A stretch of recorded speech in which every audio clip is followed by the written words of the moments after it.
sesi kedua ini juga temanya luar biasa, menjawab tuduhan pemalsuan Alkitab.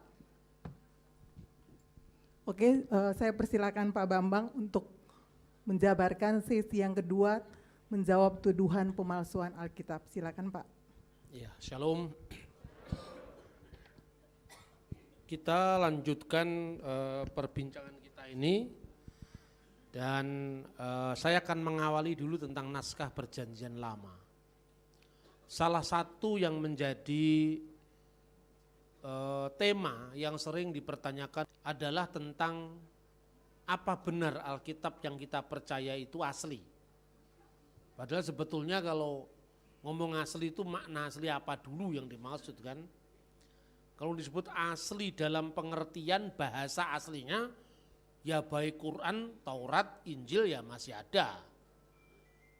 Tapi kalau yang ditanyakan itu asli dari zamannya penulisnya, dua-duanya enggak ada. Karena apa? Zamannya Musa mana? Enggak ada kan? Huruf zamannya Musa seperti apa itu baru hipotesis itu. Misalnya, setiap zaman huruf itu kan berganti. Setiap kalender, setiap zaman kalender juga berganti. Makanya tidak mungkin kita bisa mengerti misalnya penanggalan Natal hanya dilihat dari kalender yang sekarang ini kan tidak mungkin. Karena harus melihat bagaimana aneka cara perhitungan waktu, apakah itu zaman kalender Julian, kalender Gregorian, harus dilihat kalender Yahudi. Yahudi pun yang harus utama pakai kalender bulan, ya, kalender Yahudi itu. Tapi itu pun sebelum atau setelah pembuangan ke Babel itu berubah-ubah. Jadi kita kalau kita bicara tentang masalah Al-Quran dan Alkitab, tentu ini beda. Pendekatannya juga harus beda. Kenapa? Al-Quran itu kitab yang muncul dari satu zaman. Satu nabi yaitu Muhammad, penerima wahyu dalam pandangan Islam. Satu bahasa ya bahasa Arab di zamannya Muhammad. Satu sistem kalender hijrah di zamannya Abu Bakar, yang bikin kalender kan zamannya Abu Bakar itu. Ya kan? Maka lebih mudah. Tapi ketika kita membaca Alkitab tentu tidak semudah itu. Karena mulai dari kitab Kejadian dari zamannya Musa. Kira-kira tahun 1400 sebelum Masehi menurut kalender dini. Kalau menurut kalender yang ada tokoh yang mengatakan tahun abad ke-12 sebelum Masehi, kita tidak persoalkan itu.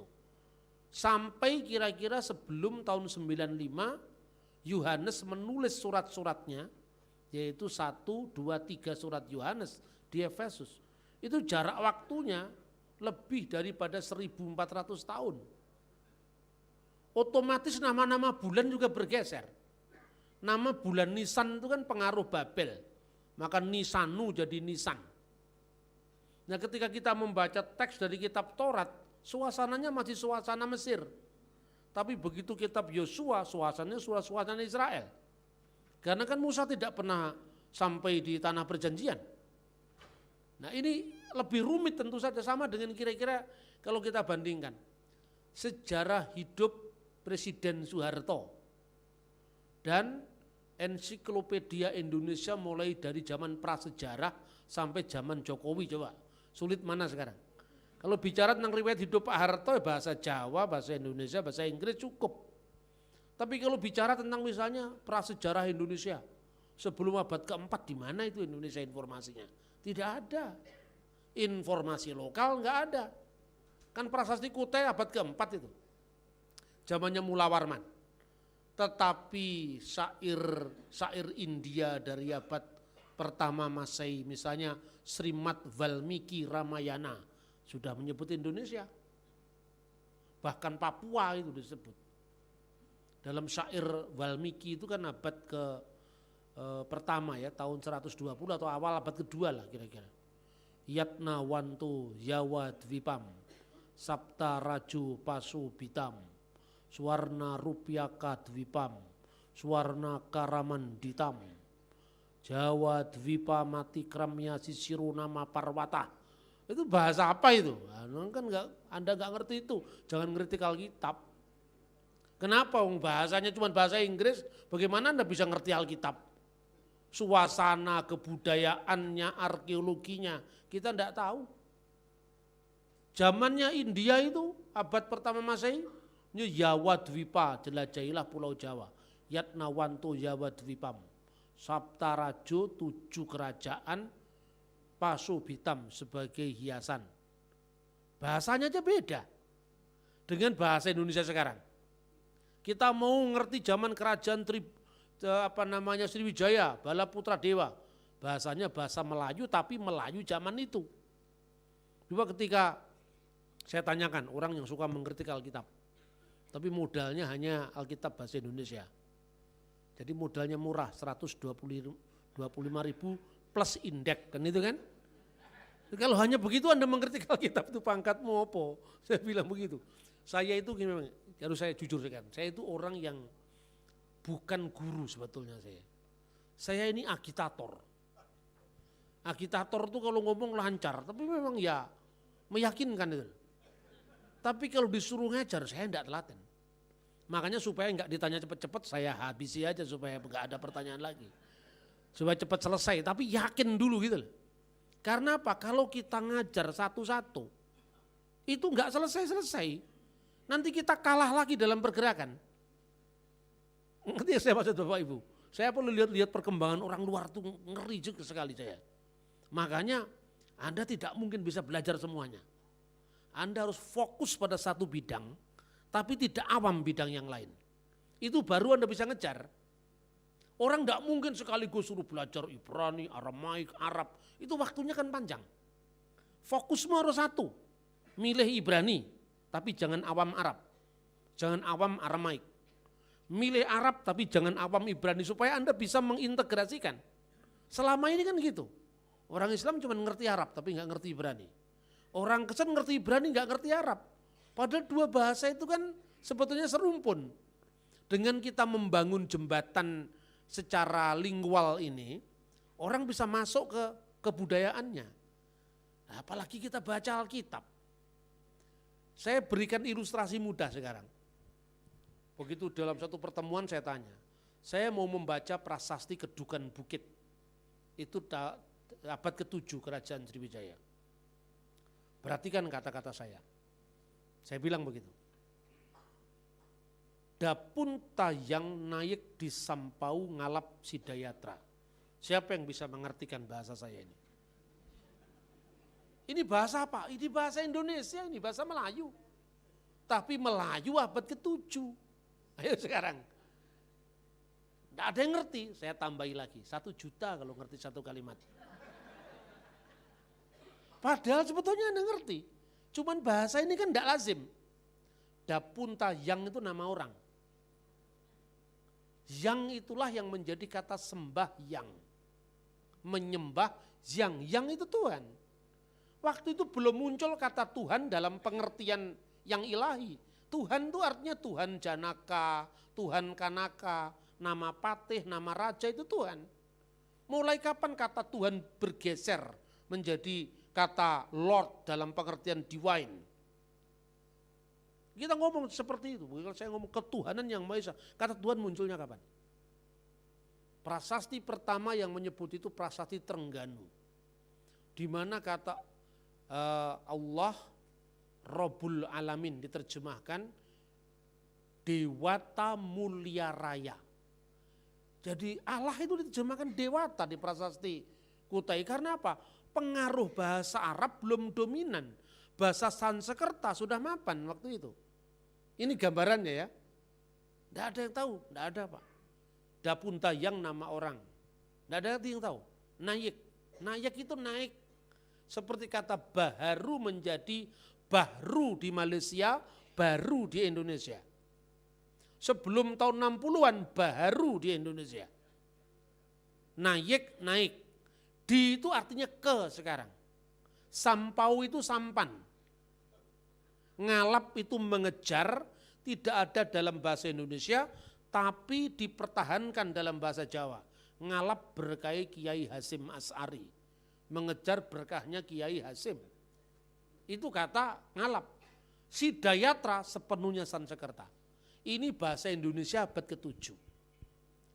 Yang nanya minder dulu sama saya kan? Gak jadi tanya, sudah pulang saya. Makanya kamu mau nanya Alkitab itu pangkatmu apa? Baru abad 7 aja kamu sudah sakit ingatan kok. Kamu tahu nggak Alkitab itu? Taurat Musa mulai dari Bereshit sampai Devarim, mulai Kejadian sampai Ulangan. Itu ditulis tahun 1400 sebelum Masehi. Hurufnya kamu tidak kenal. Bahkan kamu kenal huruf Ibrani yang sekarang. Secara paleografi belum cukup. Karena hurufnya Qumran cara nulisnya beda dengan Masoretik yang lebih tua. Waduh sulit Pak, makanya jangan nggak usah ngeritik kamu. Ini caranya agitator ngomong ini. Ya toh? Tapi kalau guru diterangkan satu-satu, sesuai lah tinggal ngalih aja. Saya kasih catatan, makanya karena saya nggak sabar tadi, saya nulis buku. Supaya nanti kalau saya sudah dipanggil Tuhan, ada ensiklopedi Bambang Nursena, kira-kira gitulah. Tujuannya apa? Lah saya itu ngumpulin buku lebih dari 25 tahun. Belum semuanya saya tulis. Belum tentu murid-murid saya, bahkan mungkin anak-anak saya pun yang telaten untuk membaca itu. Nah kira-kira kalau misalnya saya dipanggil Tuhan, kemudian bacaan saya tadi belum saya transfer, Anda mau belajar lagi dari nol butuh waktu berapa lama? Itulah pentingnya orang menulis. Kekristenan terlalu banyak melahirkan generasi pengkhotbah ketimbang generasi penulis. Maka tidak ada yang terabadikan pemikiran kita. Plato menulis buku, Aristoteles menulis buku, Plato menulis buku, tapi Sokrates tidak. Untung pemikiran Sokrates dikenal sama muridnya Plato. Tapi seandainya Sokrates menulis buku, pasti lebih panjang lagi kita mengerti Sokrates. Bung Karno menulis buku, di bawah Benar Revolusi jilid 1, jilid kedua.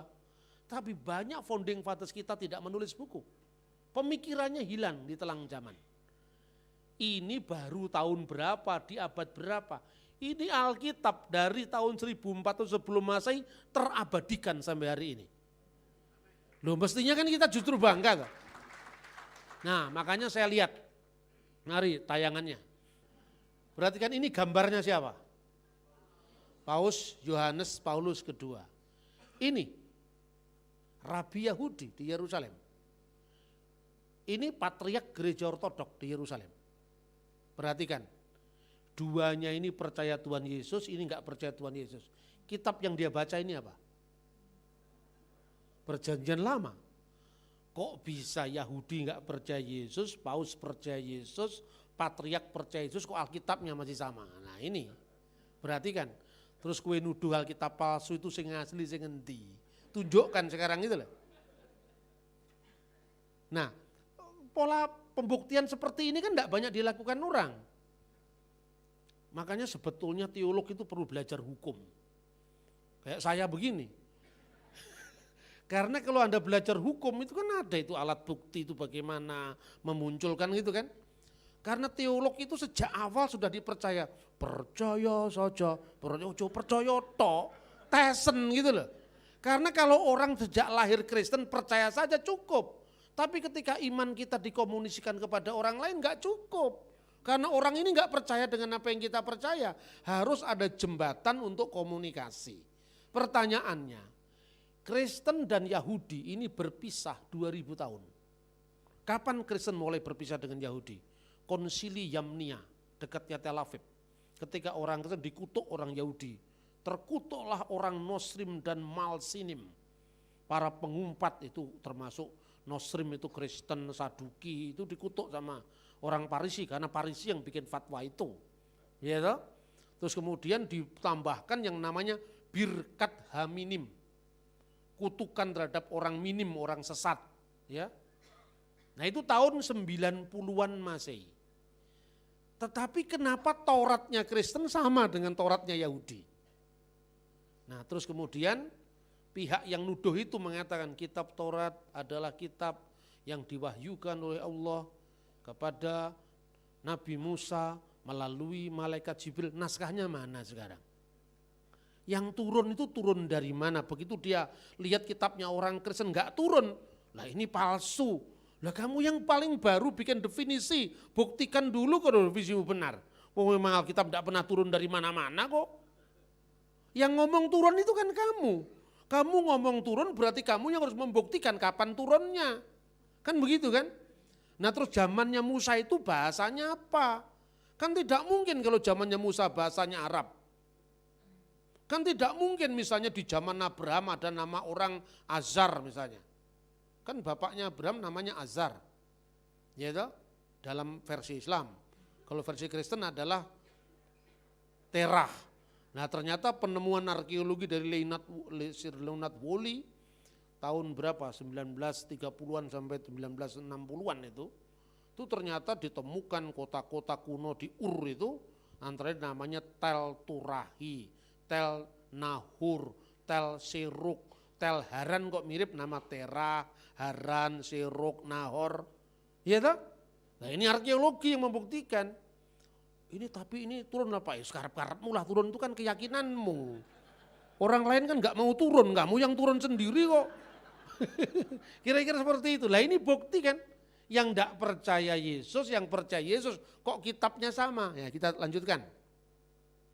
Sebelum kita memiliki penemuan laut mati, yang disebut penemuan Qumran, the Dead Sea Scroll. Naskah Alkitab yang kita miliki yang paling tua ini. Itu untuk perjanjian lama, perjanjian baru nanti habis ini. Setengah jam. Ya. Yang perjanjian lama ini disebut naskah Masoretik. Dalam naskah Masoretik itu mulai ada tradisi untuk menghidupkan huruf-huruf konsonan itu dikasih vokalisasi. Ya. Ya kemudian ini bisa kita baca. Nah tapi ada 3 naskah Masoretik ini yang disimpan dan ditemukan pertama kali di Genisha, itu sinagog di Kairo. Kalau Anda ikut ke Israel, ya itu ada sinagoga di Kairo lama. Yang kedua Leningrad itu di Rusia, dan yang ketiga adalah naskah Aleppo yang ditemukan di Syria. 3 naskah ini yang dikenal naskah Masoretik semuanya berasal abad 9 akhir sampai akhir abad ke-11. Pada tahun 1947 ditemukan kembali naskah-naskah Qumran yang dikenal dengan naskah-naskah laut mati. Ya, waktu itu ada seorang gembala Bedouin namanya Muhammad Eldib. Kemudian dia bawa naskah itu, ketika dia melemparkan batu di mulut gua, terdengar bunyi pecahan, lalu dia cari, ternyata itu kulit binatang. Gulungan dalam kulit binatang di tempayan, ada 7 gulungan yang kemudian dibawa ke Yerusalem. Kok kebetulan yang menemukan itu adalah seorang uskup dari gereja Syriak Ortodok namanya Mar Yesue Samuel. Kebetulan di gereja Syriak Ortodok itu bahasa Aramaik masih hidup di gereja itu. Kalau di gereja-gereja yang lain cuma mengenal kata Maranatha, Talitakum, di situ setiap hari liturginya pakai liturgi Rasul Yakobus, bahasanya bahasa Aram. Kalau waktu itu kira-kira yang menemukan pendeta HKBP tidak akan terjadi. Itu kan? Makanya dengan jembatan bahasa Aram itulah dia mulai melihat bahwa Pesher Habakuk, ini tafsiran kitab Habakuk dalam bahasa Aram, aslinya bahasa Ibrani. Disitulah mulai ditemukan namanya Targum Ayub, itu pertemuan setelahnya. Jadi Targum itu bahasa Aramaik, artinya bahasa Arabnya tarjamah, terjemahan, tapi terjemahan yang agak bebas, secara interpretatif gitu ya. Setelah itu kemudian sampailah naskah ini kepada seorang ahli bahasa Ibrani, dia orang Yahudi, namanya Profesor Eliezer Sukenik. Lalu diusulkan ada 2 cara untuk menguji naskah itu. Pertama, cara menguji secara paleografi. Bentuk tulisan itu kan berkembang. Bentuk tulisan di zaman Soekarno itu hurufnya miring, terus terangkai. Zaman Soeharto sudah mulai tegak begini. Zaman milenial enggak karu-karuan ya kan. Itu kan kelihatan orang tuh nulis di zaman tahun berapa itu loh. Ya, itulah paleografi, mudahnya begitulah. Mudahnya begitu. Nah ternyata dari paleografi itu ada jejak-jejak tulisan lama. Misalnya tulisan dari zaman Raja Daud, itu namanya Paleo Hebrew. Paleo Hebrew ini ternyata tidak hanya muncul di tulisan pada zaman Raja Daud, misalnya penemuan kalender Geser. Jadi kalender tentang bercocok tanam, bulan-bulan untuk menabur benih, bulan-bulan untuk panen, itu muncul dalam kalender Geser. Ada lagi prasasti Teldan, prasasti Kolam Siloam, itu semua ditemukan. Arkeologi Bible itu. Tapi kemudian kenapa tulisan di zaman Raja Daud itu kok muncul di Gua Murabaat? Selain 11 gua ditemukan Alkitab tadi ditemukan di gua-gua Murabaat. Surat-surat Bar Kokhba. Lalu ada mata uang zamannya Bar Kokhba yang ngaku Mesias dibenarkan oleh Rabi Akiba tadi. Nah di situ kok ada tulisan tulisan berbahasa Ibrani tapi hurufnya Paleo Hebrew. Ini ada apa ini? Para ahli menyimpulkan, oh ternyata tulisan dari Raja Daud itu dibangkitkan kembali agar umat Israel mengenang kebesaran mereka. Maka tulisan dari tahun 1000 sebelum Masehi dibangkitkan kembali pada zaman Bar Kokhba tahun 135 Masehi. Ini data-data yang cukup menarik, ya. Nah, kemudian pada zaman dinasti Makabe dikembangkan tulisan lagi namanya Hasmonaim atau orang Inggris punya Hasmonean. Itu zamannya Makabe ketika penahbisan Bait Allah itu tahun 164 sebelum Masehi ditemukan di Qumran. Lalu ada tulisan Herodian, huruf-huruf di zamannya Herodes, masa-masa menjelang Tuhan Yesus sampai zamannya Tuhan Yesus. Lengkap sudah.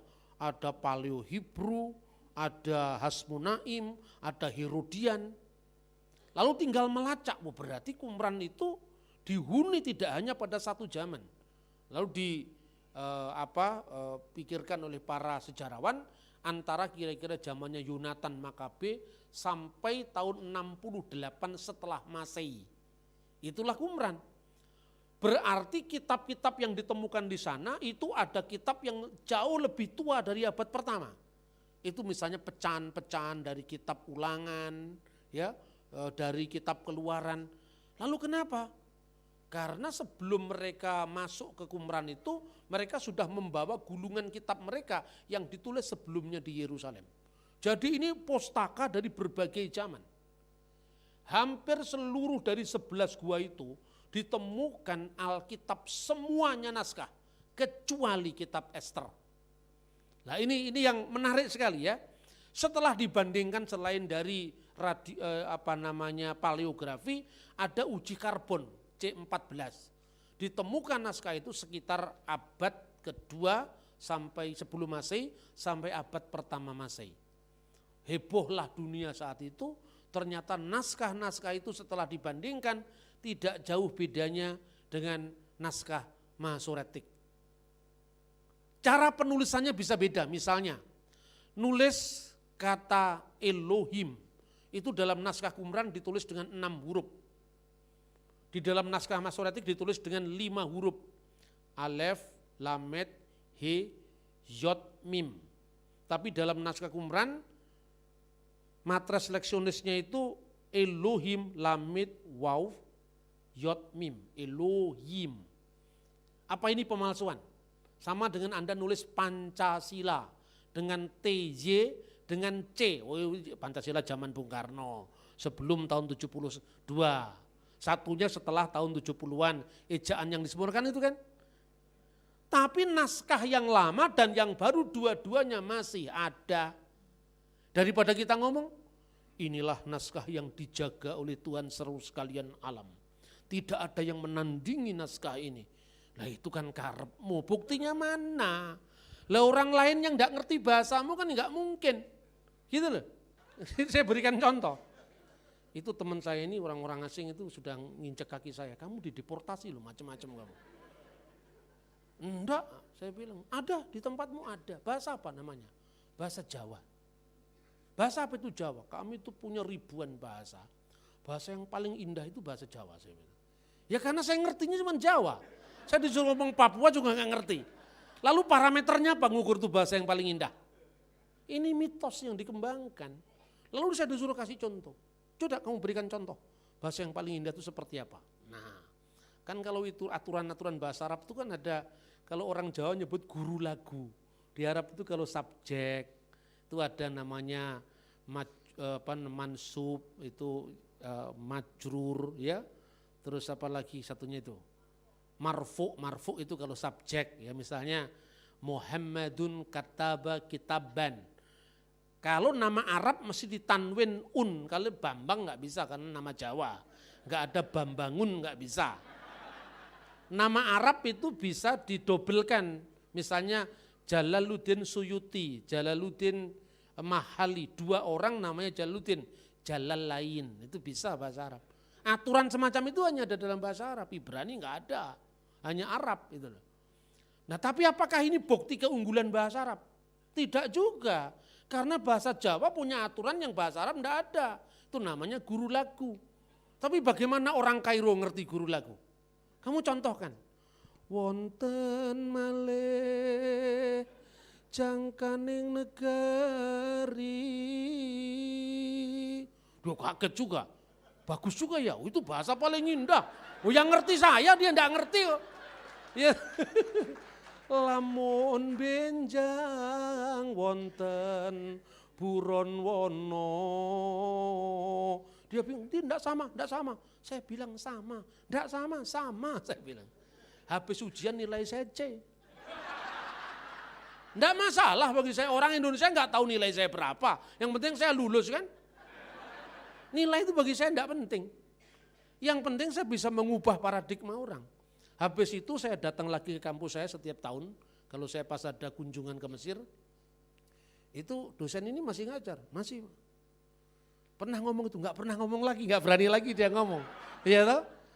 Untuk mengatakan naskah ini benar, naskah ini betul, itu nggak cukup hanya ngerti satu bahasa, karena nggak ada parameter pembandingnya. Anda mengatakan ini bahasa paling bagus, ya karena kamu yang ngerti itu, yang lain enggak. Bagus bahasa Timor atau bahasa Dayak, bagus juga. Orang kadang-kadang nggak biasa mendengar itu jelek, kalau dengar juga bagus. Makanya saya di gereja-gereja karismatik nembang saya, biar ditengkeng tetap nembang, enggak apa-apa saya. Salahnya ngundang saya itu loh. Saya hanya ingin mengadakan perombakan pemikiran, bahwa kita ini punya kearifan lokal yang orang lain juga enggak punya. Tuh dia tanya begini lagi, Pak, bahasa ini bahasa paling indah Pak. Onta itu kalau punuknya 2 namanya ini, punuknya 1 namanya ini ada lengkap dalam bahasa Arab. Ya karena ini pabrik unta. Di Jawa enggak ada unta. Tapi kamu ngerti ya kalau di Jawa itu kan punya pohon kelapa. Hampir semua Nusantara pohon kelapa. Kamu menyebut pohon kelapa yang untuk itu apa namanya, es degan itu. Namanya apa itu? Degan. Ya toh? Bahasa Jawa itu ada klopo, kambil, degan, cengkir, bluluk, lengkap itu. Nah coba bahasa Inggrisnya, cuman 1. Padi sekarang, padi. Ketika padi itu menjadi siap dinanak namanya beras. Setelah mateng namanya nasi. Digoreng nasi goreng. Dicampuri bakmi nasi goreng mawut ya kan lengkap toh. Tapi ketika dia masih dalam kondisi belum bisa ditanak namanya gabah bahasa Jawa. Sisa gabah yang ditumbuk itu namanya bukan merang ya. Terus yang kecil-kecil pecah nasi namanya menir kan lengkap kan. Bukan menir Belanda. Apa bukti bahasa Jawa lebih baik? Gitu loh. Jadi pola pikirnya mesti dirombak. Tapi kalau begini, kalau yang saya katakan ini naskahnya semua orang bisa lihat kok. Bukan subjektif gitu loh. Jadi kita ngelawannya secara budaya. Kamu kalau orang itu ngomong terus menerus begitu kan kemungkinan 2. Dianggap dia orang gila. Yang kedua yang mendengarkan yang ikut gila. Oh iya ya bener ya. Kan gitu kan.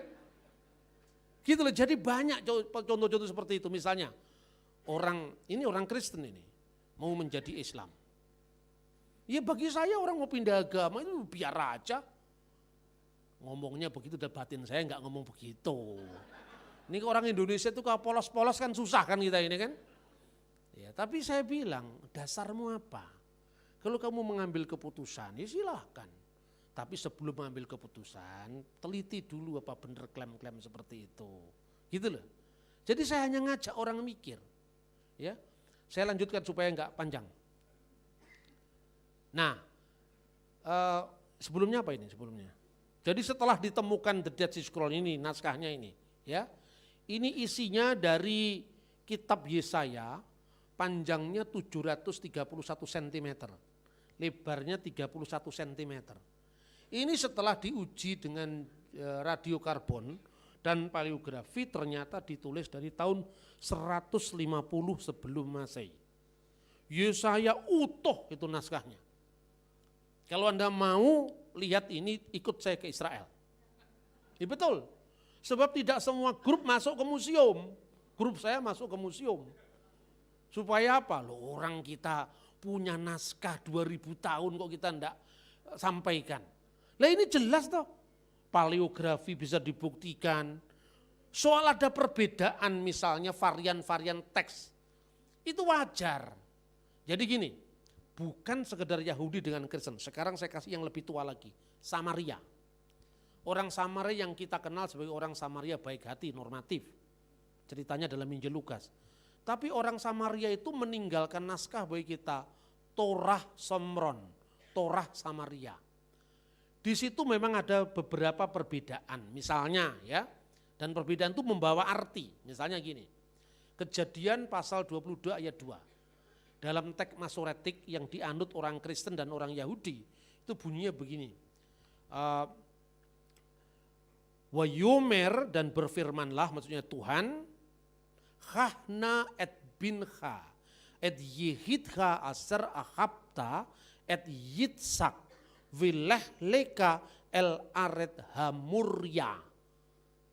Ambillah anakmu yang tunggal yang kau kasihi, Ishak, dan bawalah dia ke tanah Muria. Ke tanah Muria, Gunung Muria itu. Muria, bukan Muria, Jawa Tengah. Muria, Bukit Muria yang sekarang jadi Bukit Bait Allah itu loh. Dalam naskah Samaritan tidak disebut Muria tapi More. Wileh leka et aret hamore. Jadi itu huruf vav dengan huruf alef. Bedanya. Oke, itu kita akui, enggak jujur. Titik komanya berasal dari Roh Kudus, enggak usah begitu. Memang itu varian naskah kok. Ya toh? Yang kedua, orang Samaria mengembangkan nikut tersendiri. Vokalisasinya tersendiri. Misalnya, dia menyebut bukan Bereshit tapi Barasit. Dibaca A. Bara. Elohim huruf H-nya hilang. Bukan Bereshit bara Elohim tapi Berashit bara Aluwim. Jadi huruf H-nya dibaca W. Tapi tetap huruf H-nya muncul di situ. Cara bacaan ini tidak mengubah makna.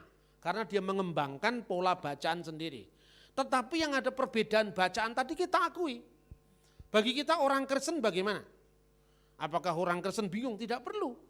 Karena Yesus ketika menghadapi perempuan Samaria yang di sumur Yakob itu, dia membenarkan ortopraksi orang Samaria. Dia tidak seperti orang Yahudi yang menjauhi Samaria, tidak. Dia minta minum kepada perempuan Samaria. Tapi Yesus menegaskan ortodoksi. Karena keselamatan datang dari bangsa Yahudi. Kristus berpihak pada ortodoksi Yerusalem. Tidak berpihak pada orang Samaria di Nablus. Dulu, sekarang di Nablus, dulu namanya di Gunung Ebal, Gunung Gerizim. Gitu loh. Tetapi bagi saya hal seperti ini menunjukkan bahwa tiga komunitas keagamaan yang berpisah ribuan tahun kitabnya masih bisa diikuti. Soal beda, itu naskahnya beda, iya betul. Perbedaan-perbedaan itu tidak tidak separah yang diduga orang, misalnya ada 6.000 tambahan dalam kitab Masorah. Kalau Anda cuma baca Wikipedia kan begitu. Ada 6.000 tambahan dari kitab Taurat Samaria. Tidak begitu aslinya. Aslinya gini loh, orang Samaria itu kan punya kecenderungan sekte. Karena dia tidak mengakui eksistensi kota Yerusalem. Kenapa tidak mengakui eksistensi kota Yerusalem? Karena ketika pulang dari Babel itu, ketika pembangunan Bait Allah mereka ditolak, marah. Lalu mereka menafsir tanah Muria itu adalah tanah More yang ditafsirkan itu Gunung Gerizim. Gitu loh. Terus yang kedua, karena eksistensi Yerusalem tidak ditemui, kitab Yosua terus ke belakang itu isinya Yerusalem. Padahal dia menolak Yerusalem, akhirnya apa? Bagian-bagian pertama kitab Yosua dimasukkan setelah Ulangan pasal 34. Disisipkan dalam kitab itu, jadi itu bukan firman yang lain. Itu firman-firman dalam kitab Yosua yang dimasukkan ke kitab Ulangan. Itu yang dikatakan 6.000 dalam Wikipedia itu gitu loh. Makanya Wikipedia itu hanya jadi introduction untuk melacak sumbernya yang lebih akurat. Kadang-kadang banyak teks seperti itu ya. Anda melihat tokoh-tokoh tertentu kok angka tahunnya bergeser karena apa? Tinggal dia memakai tarik dini atau tarik kemudian. Dan itu biasanya kalau zaman Kristen dihitung dari matinya Herodes. Matinya Herodes ada yang mengatakan tahun 4 sebelum Masehi, sebelum tahun Gregorian sekarang ini ada yang mengatakan tahun 1. Patokannya apa? Yosefus ahli sejarah abad pertama mengatakan dia meninggal tatkala terjadi gerhana bulan. Dan gerhana bulan menurut hitungan astronomi terjadi pada pada tahun pertama sebelum tahun umum ini atau tahun 4 sebelumnya. Akibatnya di belakang geser. Yesus disalib tahun 33 bagi penanggalan akhir. Ya, bagi penanggalan sebelumnya tahun 30 gitu loh. Jadi ini tidak mengurangi fakta dasarnya. Karena apa? Semua dokumen itu kan bisa dilacak sekarang. Lebih baik itu kan dari sekedar klaim. Ini wahyu terakhir loh Pak. Nah iya sudahlah, kamu yang percaya. Yang lain kan terakhirnya menurut versinya masing-masing. Bukan versimu gitu loh. Jadi jangan membawa keyakinan dalam konteks dialog. Karena kalau keyakinan itu kan subjektif. Maka kalau bagi saya, orang Kristen mesti membuktikan keyakinannya. Saya percaya, cukup bagi saya. Tetapi ketika orang lain belum percaya, kan saya harus membangun jembatan bagaimana orang bisa mengerti bahwa apa yang saya yakini itu bukan sekedar keyakinan. Itu bisa dibuktikan. Lanjut. Nah, inilah yang disebut naskah-naskah sebelum ini kalau nggak salah. Setelah ini. Oh ya betul berarti ya. Ya setelah ini, sebelum ini ya. Ini contoh dari kitab Nabi Yeremia, ya. Kitab Nabi Yeremia. Orang Yahudi itu kalau nulis kitab, begitu ada salah sedikit dia ulang lagi. Tidak dicoret, ya. Tetapi kalau dia meragukan suatu kata, dia hanya memberikan kode di sini. Ketif dan kire. Ketif itu yang tertulis. Misalnya, Vikal Hasyarimot at Nahal Kidron. Kata Hasyarimot itu tidak ada dalam bahasa Ibrani. Seperti Anda kalau misalnya nulis saya makan nasi goreng. Jadi saya nakan nasi goreng. Kata nakan kan enggak ada. Oh itu sukunya hilang satu kakinya itu loh. Tapi Anda tidak bisa mengubah begitu saja. Tertulis nakan. Tapi bacaan yang diusulkan makan. Ini juga gitu. Bacaan yang diusulkan ketif, kire, bacaan yang diusul kire itu hasademot. Karena apa? Huruf dalet dengan huruf res. Satunya mematah, satunya tidak. Hanya itu saja. Dalam tulisan tangan kan bisa, gampang sekali. Ini diakui, tidak disangkal. Tetapi dari situ justru kita bisa menguji mana original teksnya. Lanjut. Nah ini naskah Qumran. Ini dipotong khusus dari Yesaya pasal 21 ayat 8. Di sini ada kata-kata, ini haroeh, ini enggak ada titik-titik diakritiknya, enggak ada di sini. Makanya dibaca ya, wa yikra aryeh al-misfeh adunai. King James bingung menerjemahkan, ini apa ini singa aryeh ini. Tapi kok di sini ada singa tiba-tiba muncul di kerumunan manusia. Terus dia baca, then he cried as a lion. Kata S ini dikasih huruf miring, ini tambahan. Setelah ditemukannya naskah laut mati, ternyata di sini bukan roeh, bukan aryeh, tapi haroeh. Ini kira-kira huruf aryeh ini, ya haroeh dan aryeh bandingannya seperti ini dan seperti ini. Ini huruf H, di sini tidak, ini alef, res, yod, he, ha, roeh, aryah. Makanya terjemahan baru kita mendapatkan kata-kata dan berserulah orang yang melihat itu. Dan ini konteksnya lebih tepat ketimbang yang ditulis di dalam naskah Masoretik. Di sini naskah Qumran yang lebih tua dari naskah Masoretik kemudian memberikan pilihan bacaan yang baik. Dan ini semuanya ada, gak dibuang. Kita musnahkan yang lain supaya seragam, enggak. Kita ini demokratis. Ya, banyak contoh yang seperti itu. Terus kita lanjutkan lagi. Nah, bagaimana ketika kita membaca Biblia Hebraica Stuttgartensia? Ini kan edisi Kristen untuk teks yang kita terima, tetapi di bawahnya itu ada namanya teks kritikus aparatus. Jadi kritikus aparatus itu kalau ada perbedaan ini misalnya ya.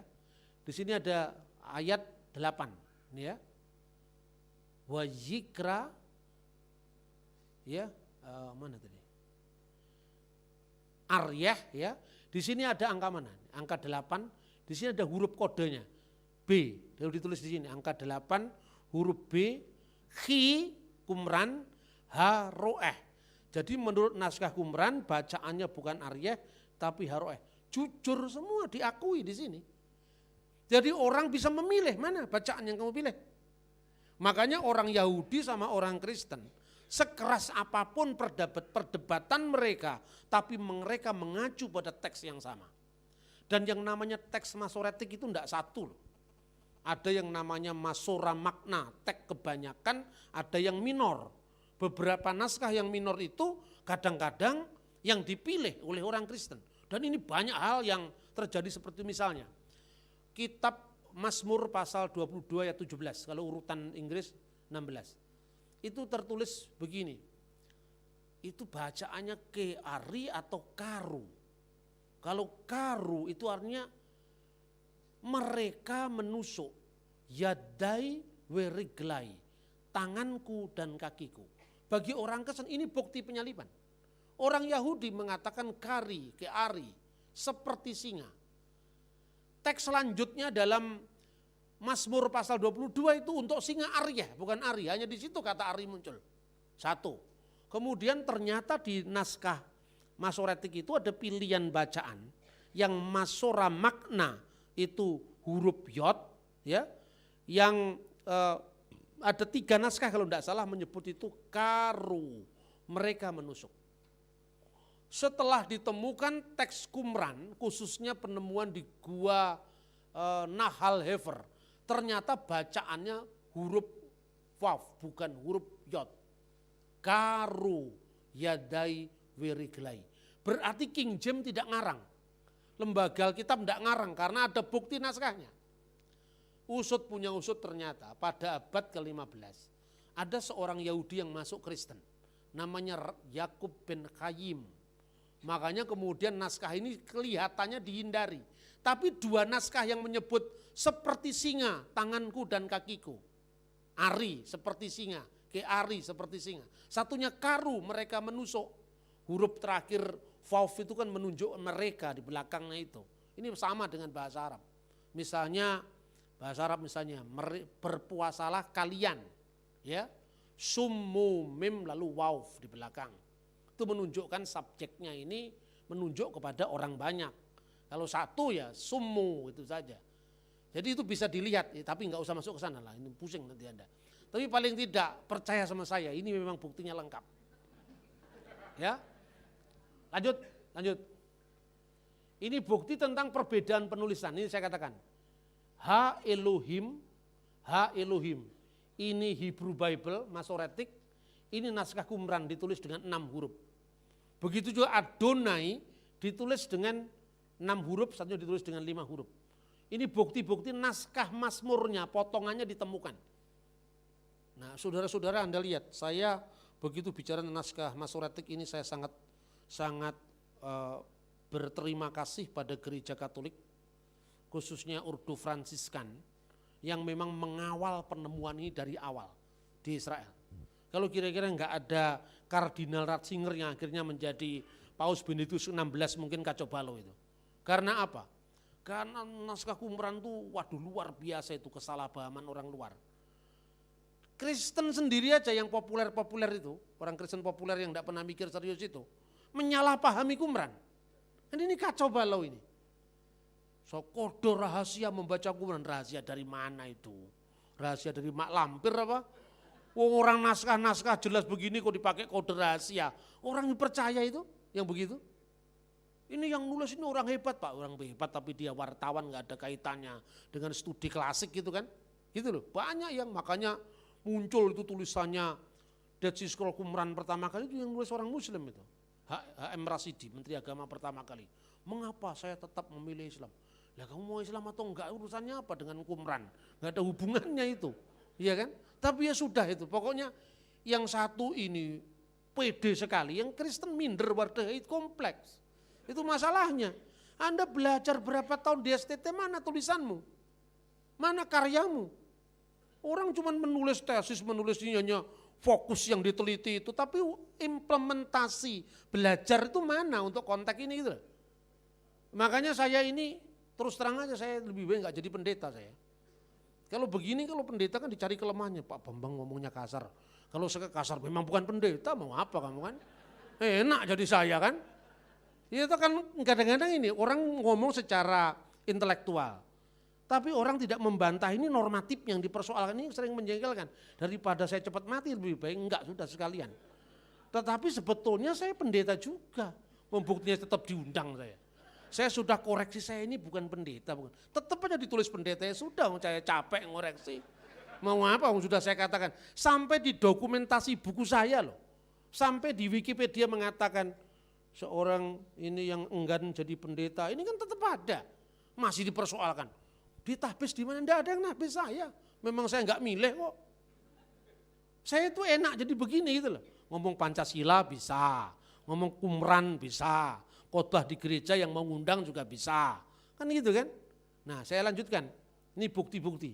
Nah, inilah Shrine of the Book, tempat di mana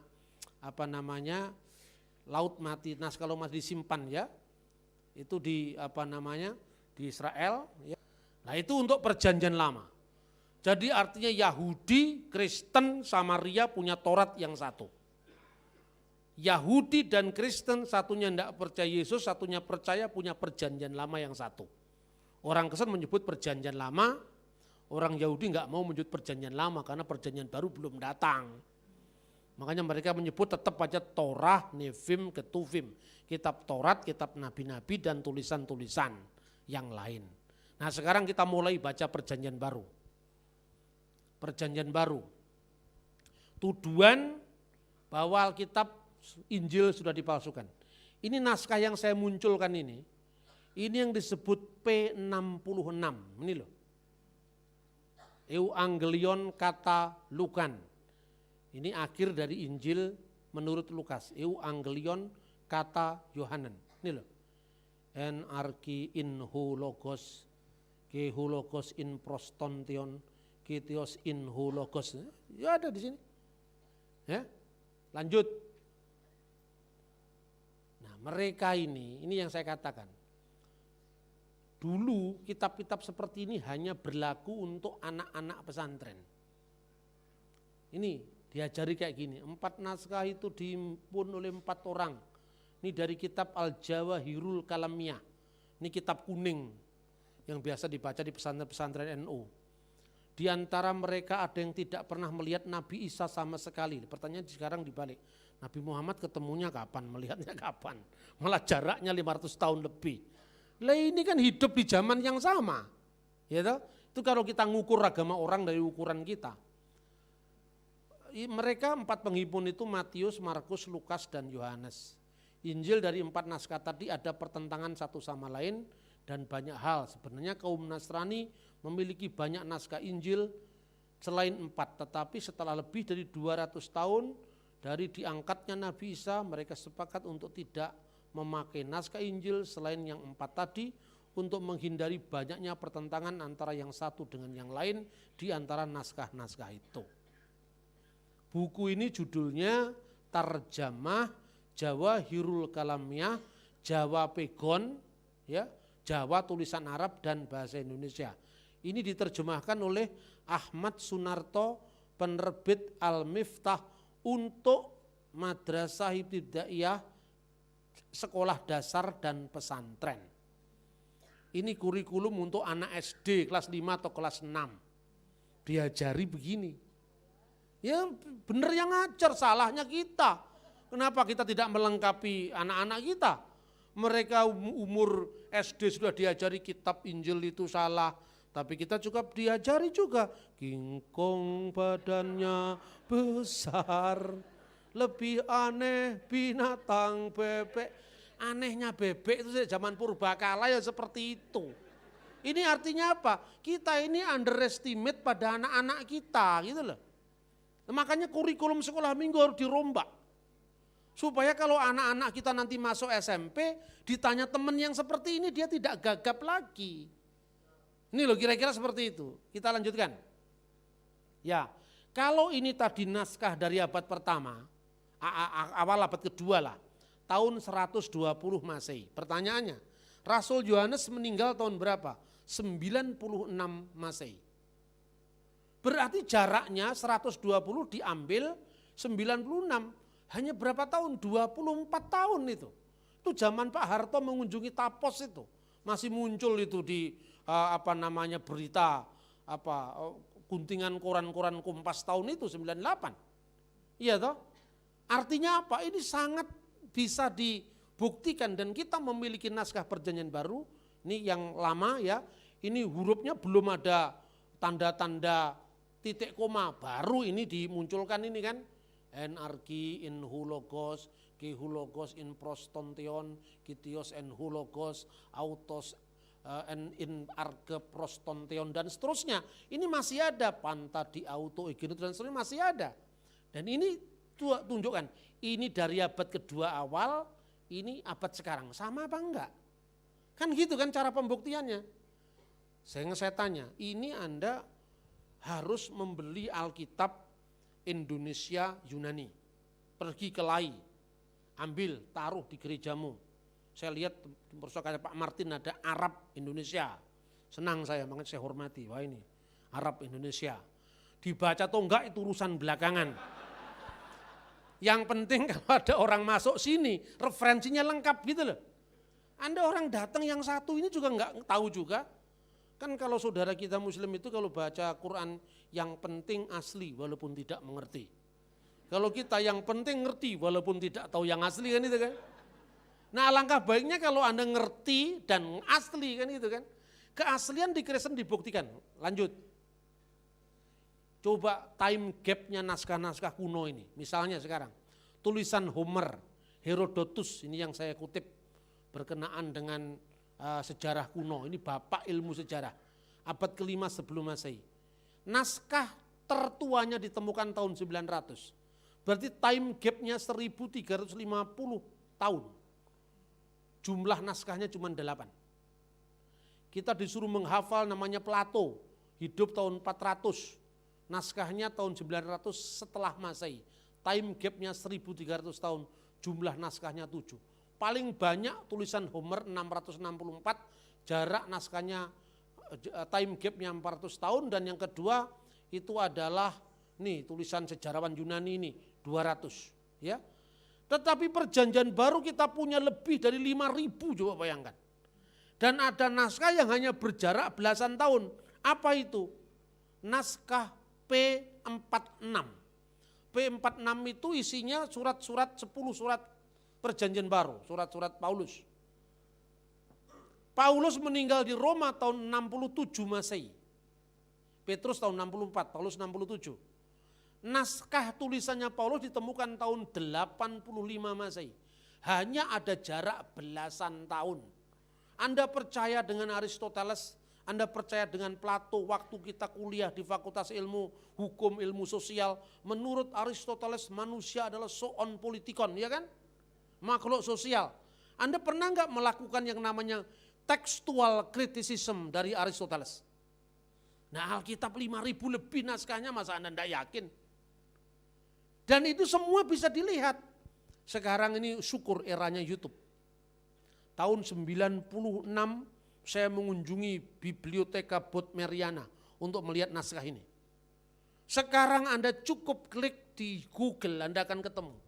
WWLI Bible Papyri. Anda akan ketemu naskah-naskah yang saya ceritakan ini. Kurang apa sekarang? Anak-anak kita yang pegang ini hanya butuh pendampingan narasumber. Karena apa? Ini dunia hutan belantara yang liar sekali. Tapi ketika Anda bisa melihat yang namanya naskah Alkitab dari abad pertama, ketemu di sini. Tinggal iso maca apa ora kan itu kan persoalannya. Tapi paling tidak Anda pede dululah. Bisa baca itu nanti. Kalau Anda senang pasti bisa baca. Saya menginginkan seperti itu. Jadi anak-anak kita ini apologetik, tapi tidak menyerang. Kalau Anda tidak menyerang, Anda hanya bertahan pada serangan, Anda tidak bisa masuk penjara. Karena penodaan agama itu mengancam kita setiap saat. Makanya rumusnya satu, tidak usah ngurusi agama orang. Tapi bersyukurlah ketika orang salah paham dengan kita. Karena kesempatan kita untuk menjawab tanpa kena tindak pidana penodaan agama. Salahnya sendiri kamu takon, tak jawab. Kalau kamu tidak nanya, tidak saya jawab. Anda lihat, Google saya pernah saya ngurusi orang lain? Enggak pernah. Saya hanya mau orang salah paham dengan Tritunggal, saya jawab. Kok Bapak ngutip Al-Quran? Loh karena ayat yang kamu alamatkan ke saya itu enggak seperti itu. Loh kok bisa Pak? Lah coba ayat yang kamu baca. Laqad kafara alladziina qalu innallaha salisu salasa, katanya Ustadz UAS. Siapa itu UAS? Ujian akhir semester. Ya. Ujiannya pun enggak tahu lulus apa enggak. Kalau lulus dia pastilah. Kalau yang uji saya mungkin belum tentu. Kalau saya diuji ya enggak lulus, wong dia urusannya dia kok. Yang saling lulus itu kan subjektif toh. Saya menilai orang lain enggak lulus dari ukurannya dia. Tapi orang lain juga enggak saya luluskan. Ya mendingan kalau saya menafsir masih pakai data. Tapi kalau sekedar menuduh, kan begitu kan? Makanya saya bilang, di mana ada orang tadi kita nyanyi? Ada enggak yang nyanyi ketiga dari yang tiga? Ketiga dari yang tiga. Kan enggak ada. Loh berarti ini ayat saya salah Pak? Enggak salah. Tapi salah alamat. Karena bukan untuk saya. Ayo kalau ngomong salah alamat, kan enggak penodaan agama, wong saya enggak ngomong salah kok. Tapi penerapannya bukan untuk saya. Lah untuk siapa ya? Cari sendiri, wong itu bukan kitab saya. Gitu loh. Maka kita enggak usah ngurusi orang lain. Tapi kita menjawab ketika orang salah paham dengan kita. Karena ukuran sosiopolitik, ya, kita mau ngomong bargaining position kita pasti kalah. Makanya supaya kita enggak kalah, melompatlah lebih pintar daripada mereka. Bukan hanya pintar secara teologi, tapi pintar secara strategi. Karena strategi itu pintar. Orang Jawa mengatakan itu, bener nanging ora pener. Coba. Kamu benar tapi penerapannya salah. Kalah kita. Saya enggak mau kalah, saya mau menang. Benar dan menang, makanya saya pakai strategi. Perbanyaklah teman, satu musuh terlalu banyak, 1000 kawan kurang. Makanya saya enggak peduli dengan perbedaan Mariologi, Katolik dan sebagainya. Ketika kita masih duduk bersama, itulah kita Kristen. Kecuali Saksi Yehova dan Mormon. Karena sudah ada lagunya. Ku tak pandang dari gereja mana, asal bukan Mormon Saksi Yehova. Kita lanjutkan. Pak Bambang tinggal 5 menit. Oke, ini time gap-nya tadi, Aristoteles, Herodotus dan seterusnya. Perjanjian baru cuma sedikit sekali time gap-nya. Lanjut. Nah, bagaimana penulis Injil yang tidak pernah ketemu dengan Nabi Isa? Nabi Muhammad juga tidak pernah ketemu Nabi Isa, gitu jawabannya kira-kira. Lah ini kan dia yang nanya, terus saya tanya, lah kamu kok yakin kamu yang benar? Lah iya Pak, kan kalau kamu tuduh ada yang tidak pernah ketemu, Paulus tidak pernah ketemu misalnya. Lah Nabi Muhammad ketemunya kapan? Ini kan wahyu Pak, wahyu kan yang percaya. Yang tidak percaya kan wahyu si Hombing, wahyu Suwendro. Jangan kamu ngukur kepercayaanmu untuk orang lain, kan gitu kan? Kita lanjutkan. Nah kita lanjut, seluruh Injil ditulis pada abad pertama. Kutipan-kutipannya dari para muridnya, para rasul, apostolic fathers. Terus, bagaimana dengan Injil-Injil palsu seperti Injil Thomas? Injil Thomas, Injil Yudas, itu ditulis jauh setelah masa generasi keempat setelah para rasul. Yang ngomong tentang Injil Yudas pertama Irenaeus. Irenaeus muridnya Polikarpus, Polikarpus muridnya Yohanes, Yohanes muridnya Yesus. Generasi keempat. Karena ada orang-orang yang membaca buku yang namanya Injil Yudas. Itu disebut oleh Irenaeus generasi keempat setelah Yesus. Maka nggak bisa check and recheck. Nah sekarang pertanyaannya, Yesus punya murid 12. Dari 12 murid punya 70 murid. 70 murid itu termasuk Lukas, termasuk Markus, termasuk Barnabas. Ya kan? Loh, dari mana kita tahu Pak? Data sejarah gereja kuno.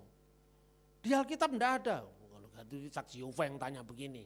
Di Alkitab enggak ada. Sekarang pertanyaannya, di mana Injil Matius yang nulis Matius ayatnya di mana sekarang?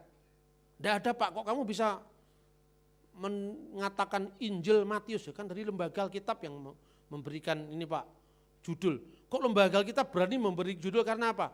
Karena kanon Muratori dari abad kedua sudah ngomong itu, tahun 170. Papias muridnya Yohanes sudah ngomong itu pada abad pertama. Papiaslah yang mengatakan Injil pertama ditulis Matius, Injil kedua ditulis Markus, Injil ketiga ditulis Lukas, Injil keempat ditulis Yohanes anak Zebedius, adiknya Yakobus Zebedius, anaknya ibu namanya Salome. Itu kan jelas tulisan dari muridnya Rasul. Terkalahkan enggak dengan mazhab Tubingen dari Pangeran Diponegoro zamannya? Kalau Anda meragukan tulisan Bapak Gereja awal ini, berarti Anda harus menolak kepenulisan Injil dari 4 tadi. Gampang sekali. Nah, terus pertanyaannya, kenapa di sini kok ditulis inilah kata-kata rahasia yang diucapkan oleh Yudas Thomas kembaran Kristus? Kenapa kata-kata rahasia? Para rasul kan punya murid. Check and recheck itu yang namanya successio apostolik. Jadi misalnya, saya ini nulis buku religi dan religiositas Bung Karno. Diberi kata pengantar oleh Gus Dur tahun 2000 itu. 2 kali saya difasilitasi Gus Dur untuk ketemu sahabatnya Bung Karno di Tokyo, namanya Mr. Nakajima. Pulang ke Indonesia, saya selesaikan buku saya menghadap Ibu Hartini, istrinya Bung Karno. Saya menghadap Bang Sabam Sirait, yang waktu zaman Bung Karno berkuasa dia menjadi aktivis GMKI. Saya tanya, benar Bang Sabam, Bung Karno itu hafal Injil Yohanes pasal 1. Itu betul dalam bahasa Belanda, satu saksi mengatakan. Saya tanya Ibu Hartini, apa Ibu ayat yang dihafal oleh Bung Karno? Oh, Bung Karno sangat menghafal Bhagavad Gita. Bhagavad Gita itu salah satu ayat yang dihafal begini, Karmani wadikarastima palesu kedacana. Itu ungkapan Kresno pada Arjuna. Ayat ini yang dibaca jawaban dari doa Bung Karno ketika besok pagi mau bicara Pancasila. Wah, menyembah Allah Subhanahu wa Ta'ala keluarnya Bathara Kresno, ya ini hebat ini. Ya kan? Itulah cara berpikirnya Bung Karno yang lintas agama. Tapi nyatanya Pancasila memberkahi banyak orang. Itu yang namanya passing over. Toh Bung Karno coming back kepada Islam. Ketika saya membaca banyak buku, banyak kitab, saya coming back kepada iman saya kekristenan gitu. Ini cara berpikir Pancasila. Anda tidak disuruh menyamakan agama, tidak. Tetapi mengambil sesuatu yang inspiratif dalam soal-soal sosial. Soal-soal yang bukan teologis dari agama lain. Tidak ada masalah. Pak Bambang kan gak pernah ketemu Bung Karno. Saya ketemu dengan Mr. Nakajima. Pemimpin peta, pelatihnya Supriyadi, saksi sejarah. Saya ketemu dengan Ibu Hartini, istrinya Bung Karno. Saya ketemu dengan Cak Ruslan Abdul Ghani, juru bicaranya Bung Karno. Kurang apa? Tapi kalau kira-kira 16 abad setelah saya ngomong Bung Karno, Anda silakan tidak percaya. Yang saya tulis ini saksi-saksi hidupnya masih ada. Yang ditulis oleh Paulus, semua saksi hidup masih ada gitu loh. Nggak usah ngomong wahyu, karena wahyu itu keyakinan. Ini bukan sekedar keyakinan, ini pembuktian. Lanjut. Karena nggak bisa dicek and recheck tadi, rasul-rasul bertanya, ini ucapan Thomas persis sama dengan Injil Thomas ini, Injil Yudas dan Injil Thomas tadi. Inilah rahasia wahyu yang dikatakan oleh Yesus dalam percakapannya dengan Yudas seminggu sebelum kematiannya. Gimana ngeceknya? Dia sudah gantung diri. Dicari tokoh yang memang nggak bisa di cross check. Inilah Injil yang namanya Injil Thomas, Injil Yudas, makanya ini nggak masuk lah. Memang waktu kanon ini belum ada kok. Itu yang dikatakan ada 200 itu yang mana? Orang kan ngomong mudah saja. Muridnya Thomas siapa namanya? Tadius. Tadius punya murid lagi namanya Agius. Ditanya, kamu dulu menginjil di mana? Oh, saya menginjil di sini. Pernah enggak gurumu mengajari? Mengajari apa? Ya entah itu dari gurumu Tadius, Tadius dari gurunya Thomas. Mengajari apa? Ini ada kitab namanya Injil Thomas. Kamu baca, logia terakhir, percakapan terakhir. Yesus berkata, usirlah Maria Magdalena itu dari hadapanku, karena seorang perempuan tidak bisa masuk kerajaan Allah. Petrus mengatakan, guru, bagaimana supaya perempuan masuk dalam kerajaan Allah? Suruh dia jadi laki-laki dulu. Ini menjadi ayat LGBT ini, ya kan?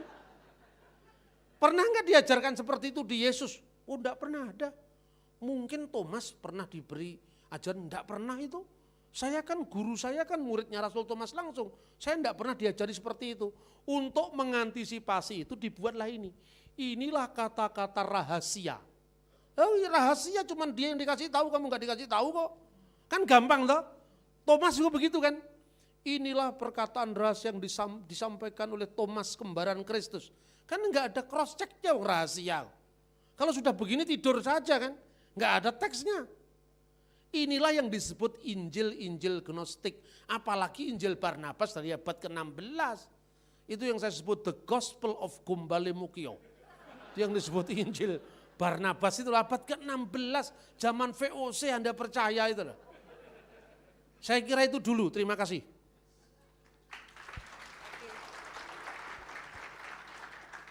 Terima kasih Pak Bambang, kita masuk di waktu bertanya.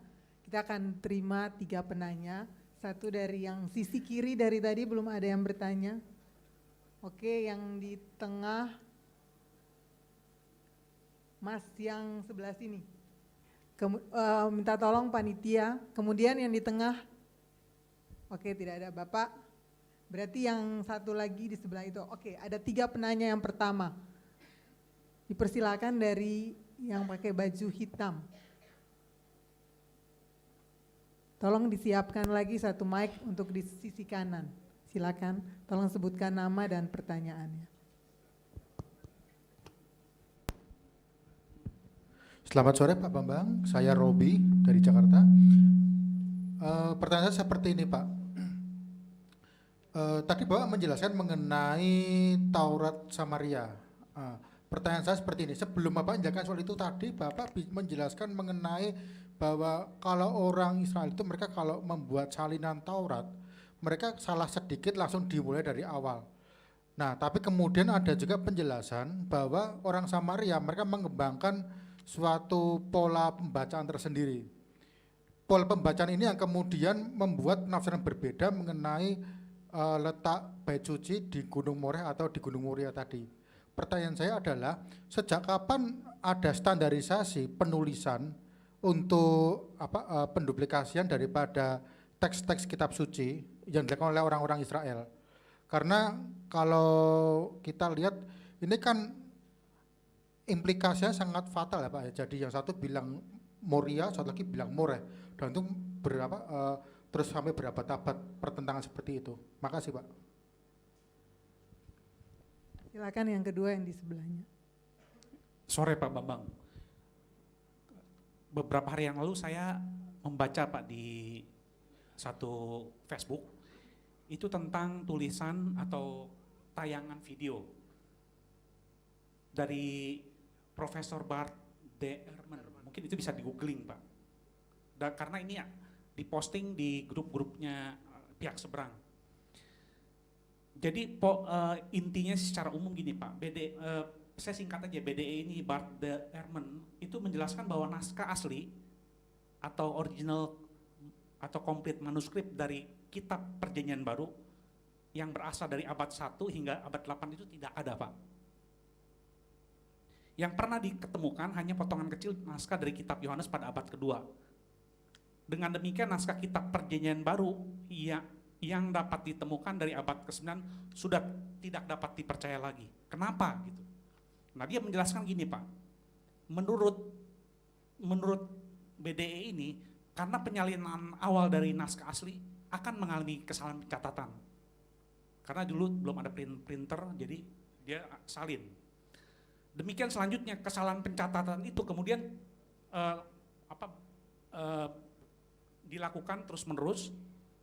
Kemudian dia punya pendapat gini, kesalahan pencatatan itu kemudian coba diluruskan sesuai tafsir penyalin selanjutnya, yang kemungkinan juga tidak sesuai dengan maksud si penulis asli kitab. Jadi dia dalam hal ini mengambil contoh kitab Markus. Sehingga terjadi kesalahan yang terus-menerus kumulatif dari satu salinan ke salinan berikutnya dan berikutnya dan berikutnya, berlangsung dari masa ke masa, abad ke abad. Kesimpulan dari tayangan video itu yang kemudian dipublikasikan gitu ya. Itu sebabnya kitab Perjanjian Baru tidak dapat dipercaya. Saya minta tanggapan Bapak. Terima kasih. Ya silakan Pak, yang ketiga. Selamat sore, nama saya Enos Justin. Pertanyaannya, kita orang Kristen selalu menekankan bahwa Alkitab adalah kanon tertutup.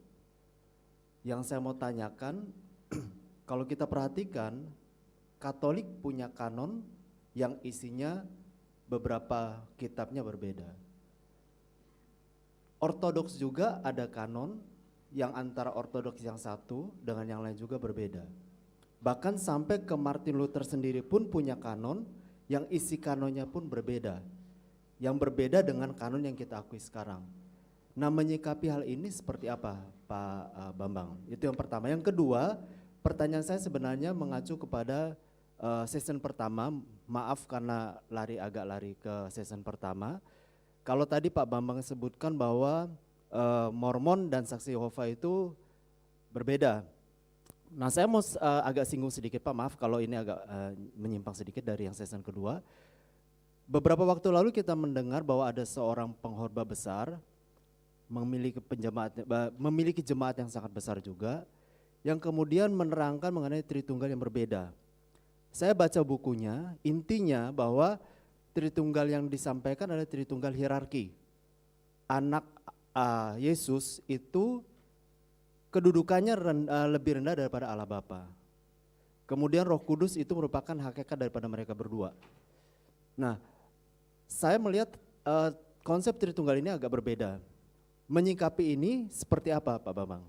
Demikian, terima kasih. Oke, terima kasih Pak Bambang, silakan jawab dari pertanyaan yang pertama. Sejak kapan ada standarisasi dari penulisan teks-teks kitab suci? Iya, dalam sepanjang sejarah agama-agama. Makanya ada kajian yang namanya religion vision self, ilmu agama-agama. Itu memang ada kecenderungan sekte di dalam setiap agama. Makanya yang namanya standarisasi teks yang dilakukan oleh kaum Masoretik itu diterima sepenuhnya oleh orang Kristen. Karena apa? Dia memiliki alur yang sama antara orang Yahudi dan orang Kristen, sekalipun dia berbeda di dalam penafsiran. Tetapi orang Samaria ini kecenderungan sekte. Karena itu dia tidak masuk dalam ini. Mau saya katakan bahwa sebeda-bedanya Taurat Samaria, tetapi bangunan dasarnya tidak berbeda. Apa yang berbeda dari Taurat Samaria? Sentralitas Yerusalem. Kalau ini kelihatan pasti ini kecenderungan sektarian. Karena apa? Karena marah ditolak tadi loh. Tetapi baik orang Yahudi, mau dia itu Yahudi di Yaman, yang termasuk Yahudi Timur, Askenazim, Sephardim, Kristen kan sama. Dan lembaga Alkitab sedunia sudah menjadikan yang namanya teks Masoretik itu sebagai Textus Receptus. Dan itu disepakati oleh semua kekristenan. Itu yang pertama. Kemudian tentang yang tidak standar tadi kan Yesus sudah mengatakan. Sikapnya terhadap orang Samaria. Karena keselamatan itu datang dari orang Yahudi, bangsa Yahudi. Artinya Yesus menganggap bahwa kriteria ortodoksi dalam konteks kitab suci itu adalah Yahudi. secara khusus Farisi. Di mana itu bisa dicapai?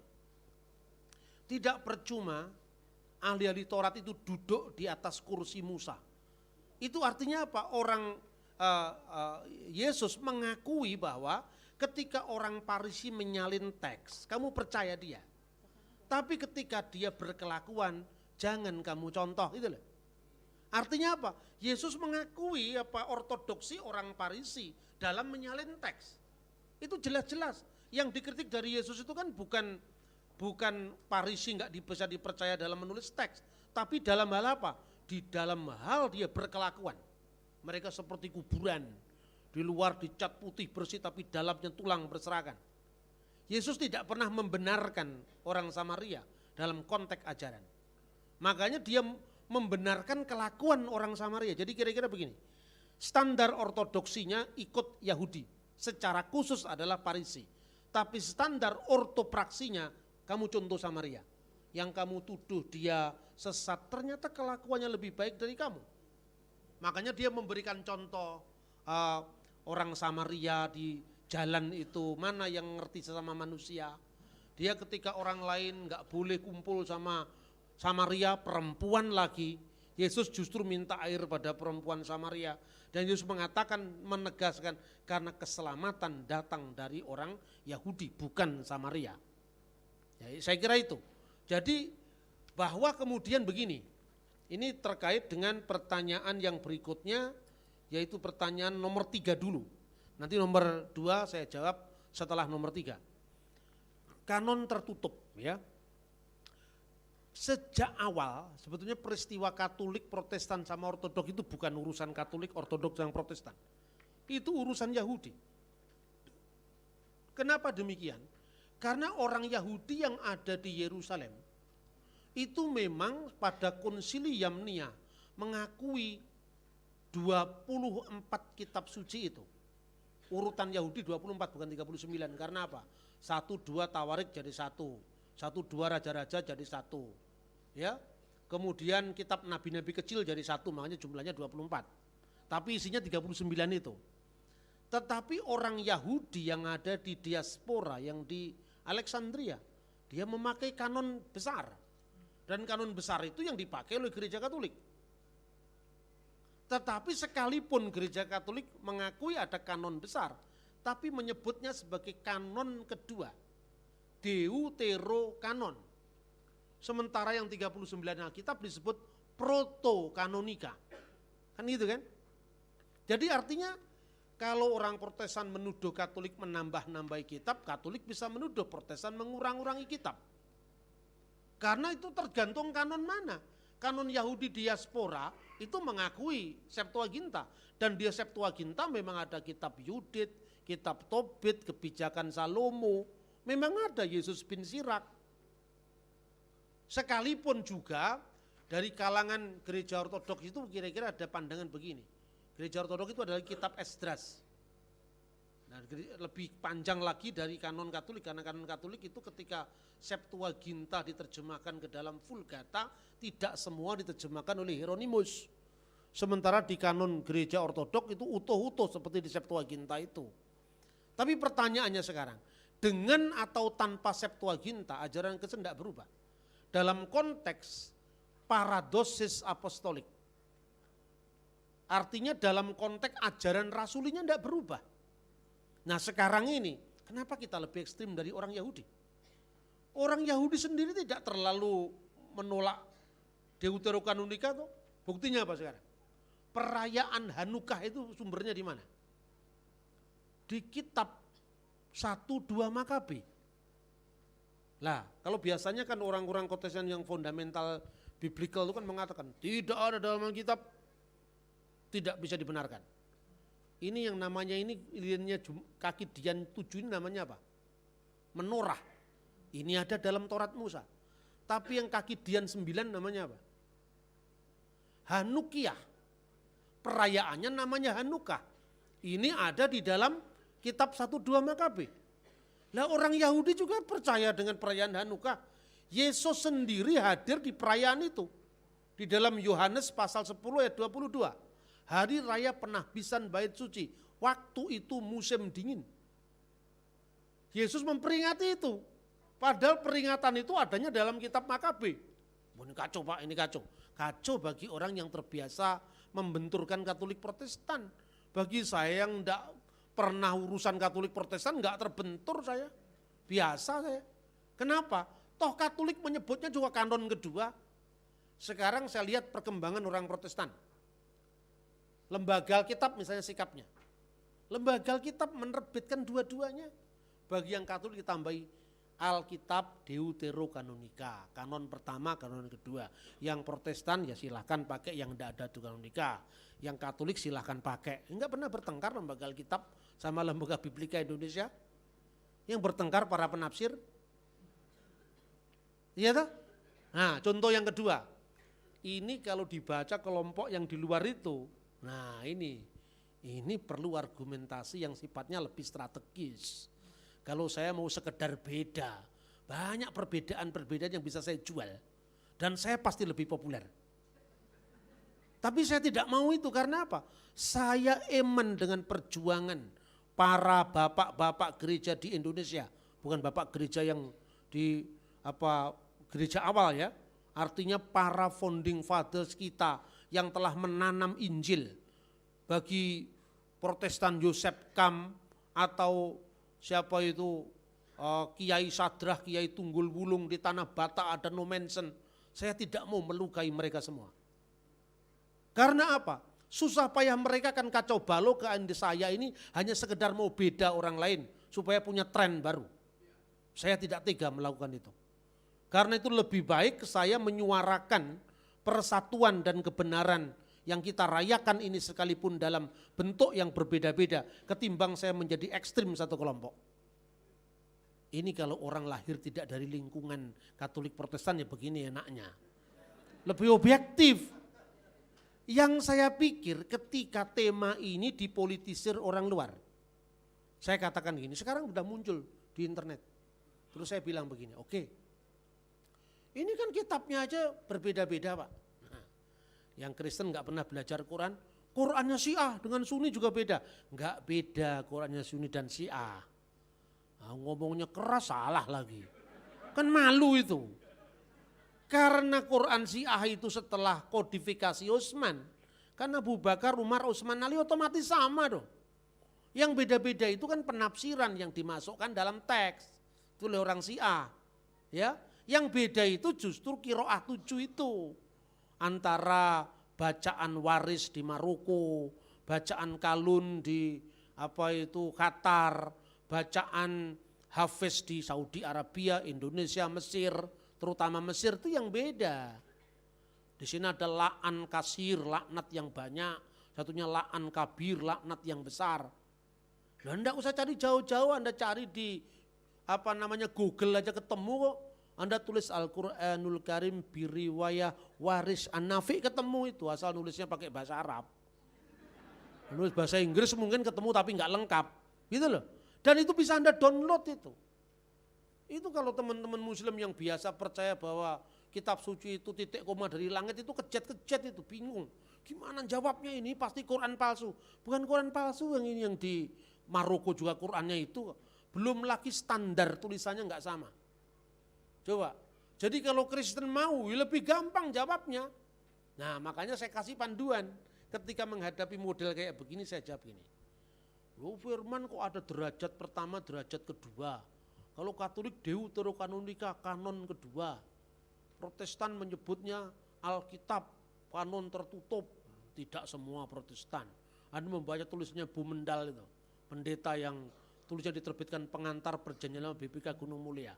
Orang-orang Protestan menghormati Deuterokanonika sebagai devotional book, kitab-kitab yang membangun. Bahkan yang paling Pantekosta karismatik sekalipun, Anda lihat bacaannya penerbit Gandumas Malang itu. Ada orang nulis buku dikutip dari kitab Yudit, coba bayangkan. Itu karismatik loh itu. Assembly of God di Amerika itu namanya sidang jemaat Allah. Bahwa dia tidak mengaku itu sebagai kanon ya, tapi menyebutnya sebagai intertestamental book. Buku antara dua perjanjian. Artinya apa? Baik Protestan, baik Ortodok, baik Katolik, sekalipun menyikapi kitab-kitab itu berbeda, tapi menghormati kitab-kitab itu. Beda dengan Injil Thomas, Injil Barnabas, Injil Gombale Mukia itu beda. Karena ini bernilai sejarah.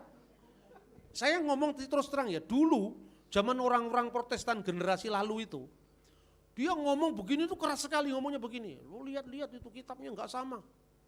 Itu pemalsuan karena tidak ada kutipan-kutipan itu dalam bahasa Ibrani, semua bahasa Yunani. Sekarang ketemu Ibraninya. Di Qumran itu ada kitab Yudit, kitab Tobit ada. Bingung lagi sekarang. Makanya jangan terlalu anti Katolik. Anti itu enggak usah terlalu-terlalulah. Wong itu saudara seiman itu loh. Nah itu saya katakan, nah ini ada derajatnya Pak. Kanon pertama, kanon kedua. Lah kamu hadis itu apa enggak ada derajatnya sekarang? Hadis Sokeh, Bukhari Muslim, hadis Hasan, ya, Sunan Abu Dawud, Sunan Tirmizi, itu derajat kedua. Ini kan juga ada derajatnya. Podo nek derajatnya juga sama. Ini kanon pertama, kanon kedua. Hadis Sokeh, Bukhari Muslim, hadis Hasan podo. Bedanya di mana? Langsung diam itu dia. Pikiran lagi, ndak usah nyerang yang lain lah. Gitu loh kira-kira. Nah pertanyaan itu penting sekali untuk kita sampaikan dalam konteks dialog. Bahwa Anda di gerejamu tidak pakai itu silakan. Tapi keluar, jangan sampai kita ini justru dijadikan alat untuk orang lain menyerang kita itu loh. Meminimalisir resiko seperti ini sama dengan Anda menghormati Nomensen, menghormati Yosef Kam, menghormati Kiai Sadra. Supaya benih yang mereka tabur semakin subur bukan semakin hilang. Kira-kira seperti itu sikap saya, sikap teologi saya. Padahal sebetulnya kalau mau dikupas lebih lama masih banyak. Sekarang contoh aja misalnya. Kenapa gereja Ortodok Yunani sangat-sangat fanatik dengan Septuaginta? Coba kenapa? Kenapa gereja Ortodok itu sikapnya lebih sekali lebih lebih emosional ketika menghadapi Yahudi. Ini enggak ada kalau Anda cuma baca tafsir bahasa Yunani, bahasa Ibrani enggak mungkin Anda tahu itu. Anda bisa merasakan itu apabila Anda belajar sejarah. Karena dia mewarisi konflik pertama dengan Yahudi. Mengakibatkan kadang-kadang sikapnya terhadap Yahudi ini berlebihan. Saya tahu itu berlebihan, tapi saya bela. Untuk apa? Untuk mudorotnya jangan terlalu banyak bagi orang luar. Saya masih ingat salah seorang pemimpin pendiri gereja Ortodok di Indonesia, Romo Daniel. Itu begitu agak sensi sekali kalau bicara Yahudi. Kenapa dia menjadi sensi sekali? Karena dia yang terima pertama kali yang namanya Birkat Haminim itu orang-orang ini. Dikutuk-kutuk sama Yahudi yang pertama kan orang-orang ini. Protestan enggak merasa dikutuk munculnya abad 16. Malah sekarang banyak yang pro Yahudi. Lupa ini Yahudi dari abad berapa gitu loh. Saya paham bahwa sikap saya mungkin lebih moderat dari Romo Daniel. Karena saya ini bukan imam masalahnya. Kalau saya imam mungkin saya juga sama dengan beliau. Karena mesti menjaga jemaatnya. Kalau saya kan enggak terlalu lah istilahnya. Mereka sudah punya gembala masing-masing. Saya cuma jadi gembala sapi aja cukup bagi saya. Kira-kira seperti itu. Jadi ada hubungan emosional yang tinggi sekali. Karena apa? Terkutuklah orang-orang Kristen. Kiranya nama mereka terhapus dari kitab kehidupan. Makanya kadang-kadang orang-orang Yunani begini lupa. Bahwa sebenarnya, jatuh contohnya. Tapi ini jangan dikembangkan, ini untuk kita saja ke dalam. Saya sendiri merasa kalau ini dikembangkan, kita belum siap jawabannya, malah kacau balau. Satu contoh misalnya. Kata almah dalam Yesaya pasal 7 ayat 14. Saking orang membelanya bahwa kata almah itu sejak zaman konsili Yamnia. Almah itu artinya perawan belia. Seorang perawan tapi muda sekali gitu loh. Sejak abad pertama akhir tahun 90 Masehi oleh orang Yahudi diartikan dengan young woman, perempuan muda, baik janda maupun perawan asal masih muda.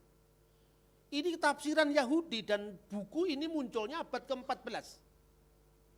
Buku ini munculnya abad ke-14, saya punya bukunya itu. Tapi belum saya sebarkan. Untuk apa tidak saya sebarkan? Karena saya belum memberikan jawaban. Kalau ini tersebar liar orang hanya, wah saya punya bukunya. Dan Anda nggak ada jawabannya. Ini Anda sama dengan membiarkan bara api menyala. Dan Anda tidak bisa memadamkan itu. Itu sikap saya. Pak Bambang berarti tidak objektif, sekarep-karepmu, yang penting saya ngomong begini. Saya yakin di depan Tuhan saya benar. Karena apa? Saya bertanggung jawab ketika api tidak bisa saya padamkan, dosa saya di depan Tuhan. Saya hanya menyebarkan berita-berita kontroversial, tapi saya tidak bisa memadamkan nyala api yang ditimbulkannya. Dari abad ke-11, pokoknya abad pertengahan, muncul kata-kata itu.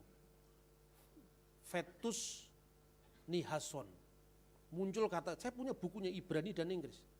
Tapi belum saya bahas itu, cuman saya baca, tidak pernah saya sampaikan dulu karena belum dipersoalkan. Kalau dipersoalkan nanti kan saya bahas.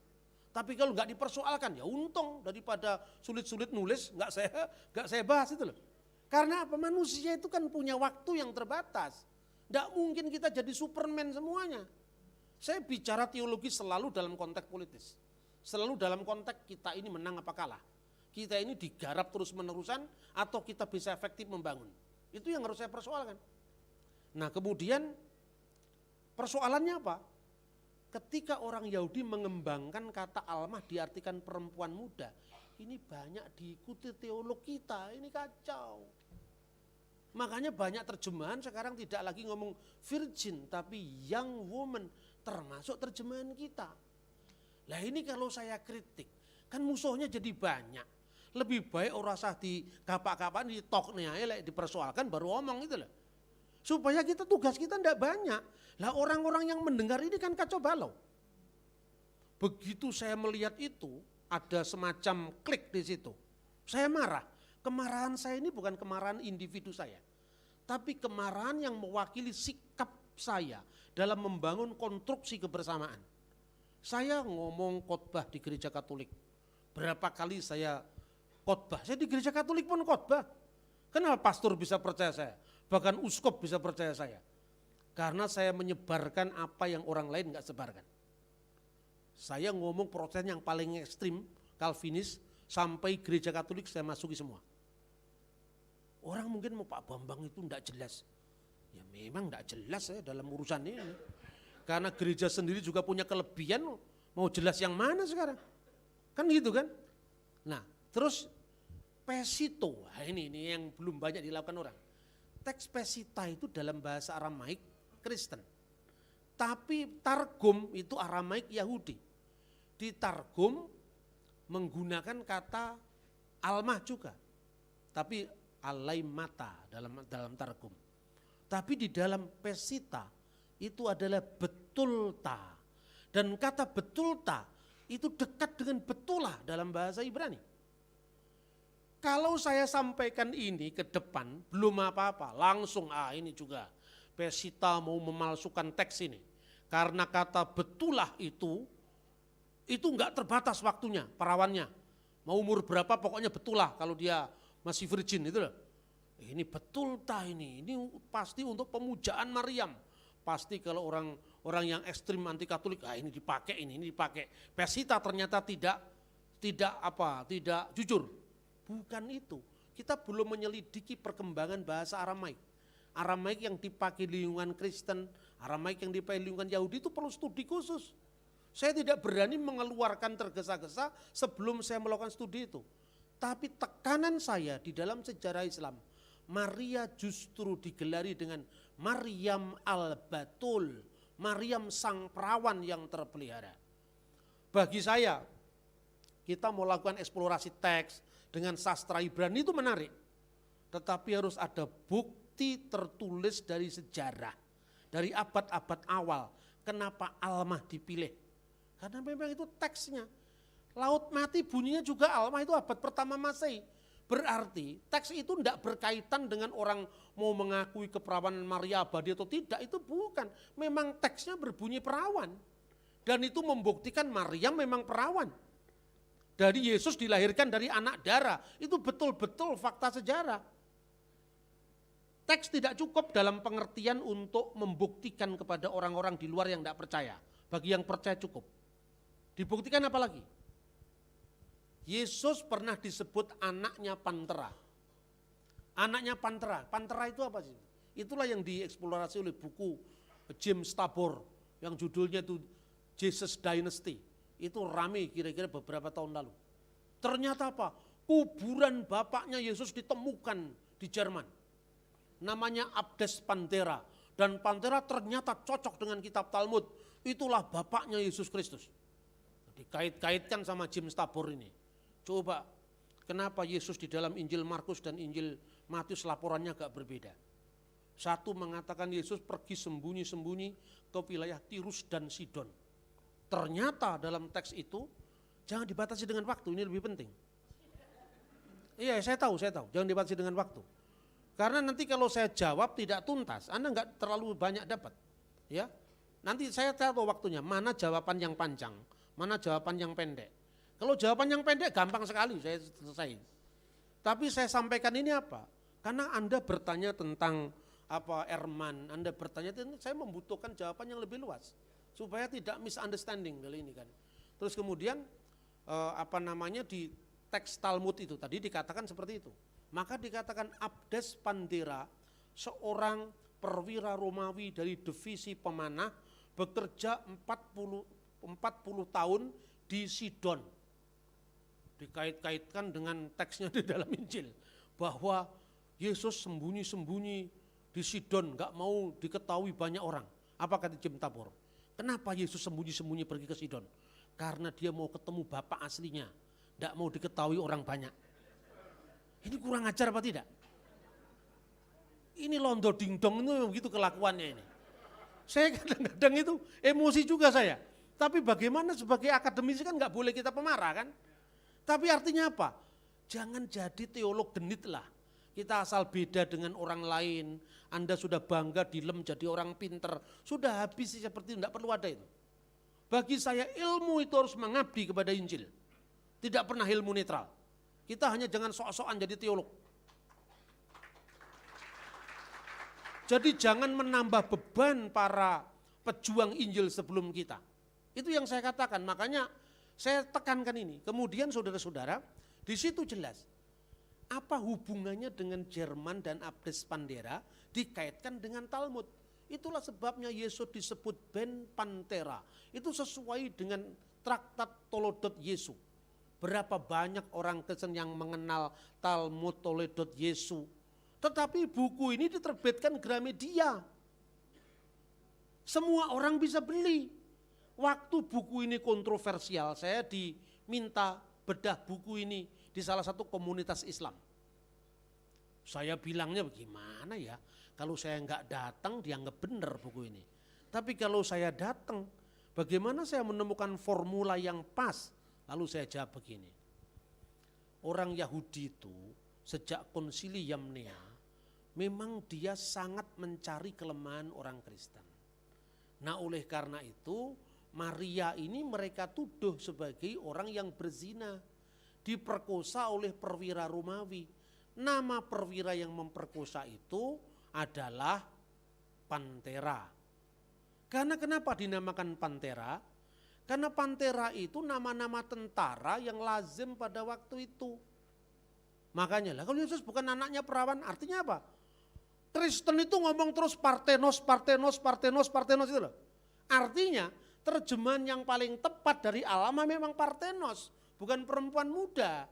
Itulah sebabnya orang Yahudi sampai mereaksi Parthenos diplesetkan jadi Pantera. Seperti kata Euangelion yang artinya Injil diplesetkan jadi Awen Gilayon, dosa orang-orang pinggiran. Lama-kelamaan tradisi mengejek, ya, itu kemudian dipersonifikasikan jadi tokoh. Lah kebetulan ditemukan kuburan orang Jerman, orang Yahudi yang berdinas di Romawi, namanya Abdes Pantera. Nama Pantera itu banyak waktu itu, terus saya bikin guyonan. Ini ada 2 kandidat ini. Kalau misalnya Bunda Maria lahir di Semarang misalnya, ini orang mau nuduh, Yesus ini putrane sang perawan. Pegel-pegel orang yang menolak keperawanan Maria, Yesus itu anak Jina, bukan keturunan, bukan anaknya perawan, goleki jenenge. Kalau dia memang ibunya diperkosa, siapa namanya? Tentara-tentara Jawa itu namanya Sutejo, Pranowo itu loh. Nah kebetulan kata yang mirip dengan kata perawan itu Pranowo, bukan Sutejo. Makanya itu anaknya Pranowo, bukan anaknya perawan. Itu anaknya Pantera, bukan Parthenos itu loh. Artinya apa? Bahwa gaung Yesus dilahirkan dari seorang anak darah itu memusingkan orang Yahudi karena menggenapi kitab Yesaya. Makanya sejak konsili Yamnia itu ada penafsiran Alma sebagai young woman. Ini orang yang tidak terlibat konflik emosional apa-apa karena saya mencoba untuk menjadi orang Indonesia. Tantangan kita bersama ke depan apa? Memaafkan sejarah di belakang. Tetapi saudara-saudara saya yang menjadi imam-imam gereja ortodok itu hari sudah kira-kira abad pertama Masehi. Itu seperti minggu kemarin itu. Coba Anda lihat, saya sangat menghormati Romo Daniel. Kalau dia cerita tentang Paus menampar patriark, itu dia sampai nangis itu. Batin saya, itu patriark begitu abad ke berapa dia masih menceritakan seperti itu. Itu kalau orang membaca sejarah dan terlibat di dalamnya. Saya mencoba mengambil jarak. Nah ini yang saya sampaikan kepada Anda. Makanya saya itu kadang-kadang kalau urusan begini, saya menjadi murub sekali karena apa? Karena ini penting sekali untuk kita melihat sejarahnya ke depan. Jangan sampai kita dipusingkan oleh hal itu. Kemudian yang kedua, ini pertanyaannya semua panjang. Bart Ehrman, gini ceritanya ya. Bart Ehrman itu lahir sekolah di lingkungan Kristen Injili yang sangat menekankan inerrancy of the Bible. Ketika dia belajar banyak naskah-naskah kuno yang ternyata tidak sejalan dengan klaim kaum Injili yang kurang memberikan data-data manuskrip. Akibatnya goncang dia. Waktu goncang dia menolak yang sebaliknya. Lah ini bedanya. Makanya sebetulnya bagi saya spirit kaum Injili atau Evangelical yang mengatakan Alkitab itu ineren itu harus diterjemahkan lebih konkret. Maksudnya apa? Kalau maksudnya itu dari abad ke abad tidak pernah ada perbedaan penyalinan. Loh nyatanya pernah ada. Kayak tadi. Aryeh, Haroeh, Hasaremot, Hasademot memang ada. Tetapi pertanyaannya, sekalipun itu ada, konteks keseluruhan dari kebenaran kan enggak berubah. Ini yang perlu kita perhatikan, makanya kita jangan membaca Alkitab itu seperti buku yang turun dari langit. Seperti itu loh. Nah ketika dia berhadapan dengan eksplorasi teks yang begitu kaya, dia kaget. Begitu kagetnya kemudian jadi seperti dendam dengan ajaran lamanya itu. Ini saya ngomong begini kan, makanya tadi saya bilang, kalau saya kadang-kadang agak berbeda dalam hal seperti ini dengan kaum evangelical, nanti saya tuduh tuh Pak Bambang alirannya STT Jakarta ini, alirannya Duta Wacana, enggak, saya ortodok, enggak ada urusannya dengan dua-duanya. Langsung mereka diem. Nah bagaimana pendekatan kita sekarang? Makanya studi manuskrip dan teks itu saja tidak cukup. Kita memerlukan studi tentang bapak-bapak gereja. Contohnya, kira-kira tahun lalu saya ditemui oleh seorang ibu, seorang penginjil. Anaknya masuk Islam. Kemudian diislamkan di Masjid Sunda Kelapa, tetapi itu pun tanpa sepengetahuan ibunya. Lalu menantunya ini sering mendengar saya di YouTube. Ketika ibunya mau mempertemukan saya, dia mau. Akhirnya saya bilang, kalau mau ketemu sama saya jangan di lobi hotel. Gak mau saya didengar orang banyak. Saya suruh masuk ke kamar hotel saya, dia masuk. Dia bawa satu tas besar buku. Isinya itu ada tulisannya Bart Ehrman, ada tulisannya James Tabor, ada King James Version, NIV, American Standard Bible, Lembaga Alkitab Indonesia, macam-macam. Pertanyaan yang pertama ditanyakan kepada saya begini, Pak Bambang, Bapak pernah membaca Bart Ehrman? Pernah. Bapak pernah membaca James Tabor? Oh, sering, biasa itu. Terus saya mau tanya Pak, ini menurut Kodeks Sinaiticus, oh kamu mau tanya Injil Markus pasal 16 ayat 9 sampai 20 firman Tuhan apa? Bukan itu kan pertanyaanmu, saya bilang. Iya Pak, betul. Sudah tahu saya. Mau kemana arahnya? Karena apa? Menurut Kodeks Sinaiticus, Kodeks Vatikanus, memang Markus pasal 16 ayat 9 sampai ayat 20. Itu tidak ada.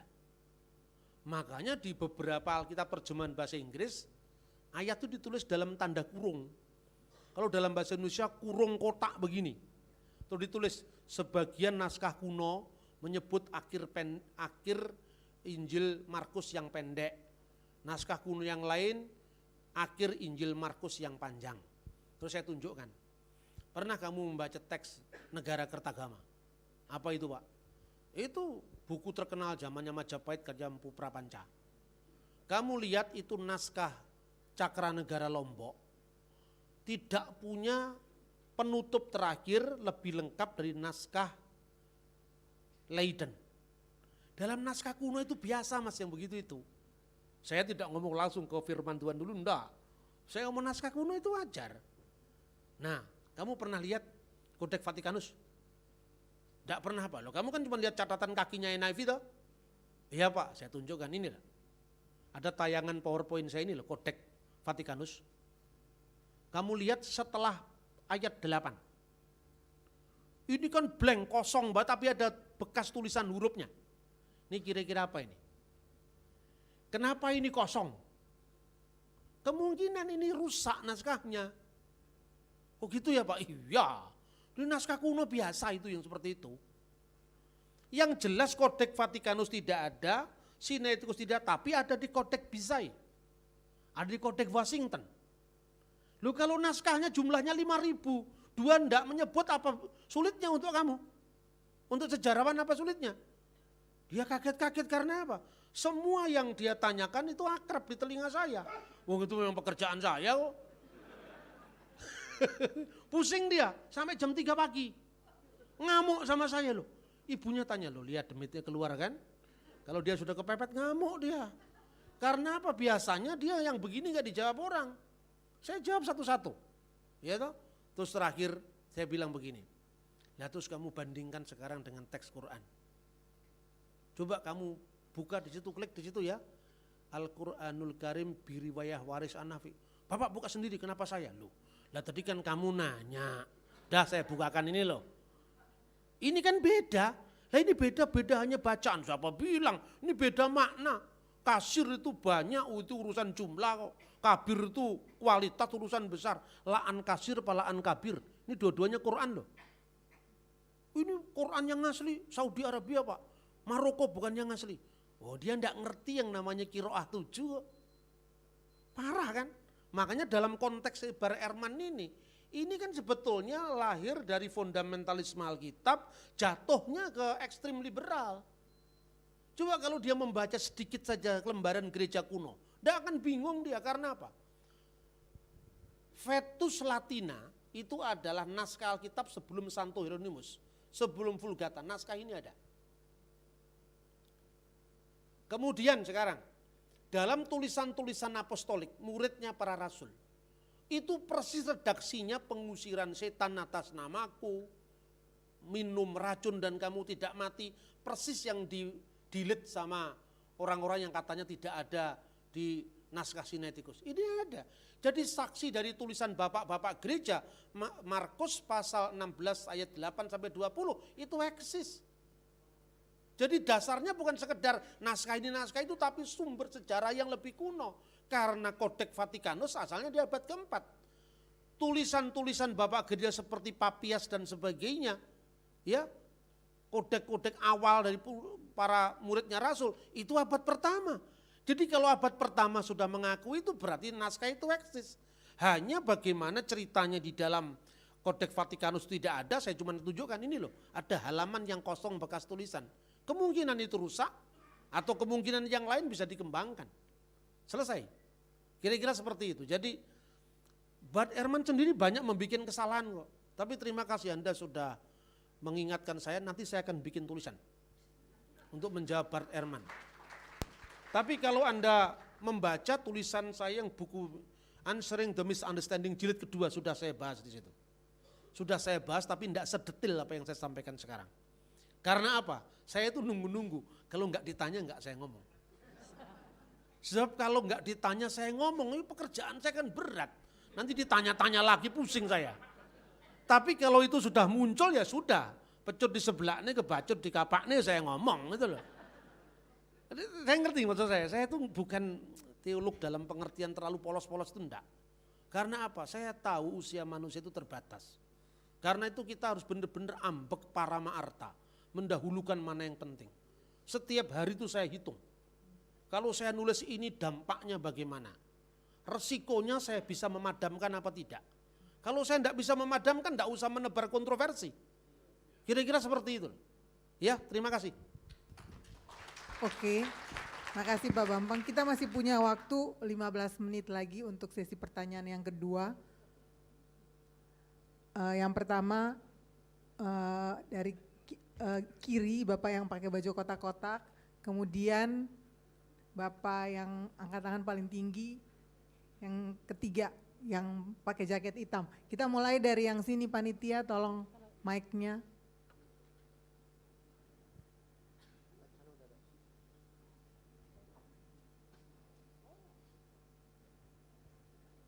Tolong sebutkan nama dan pertanyaannya.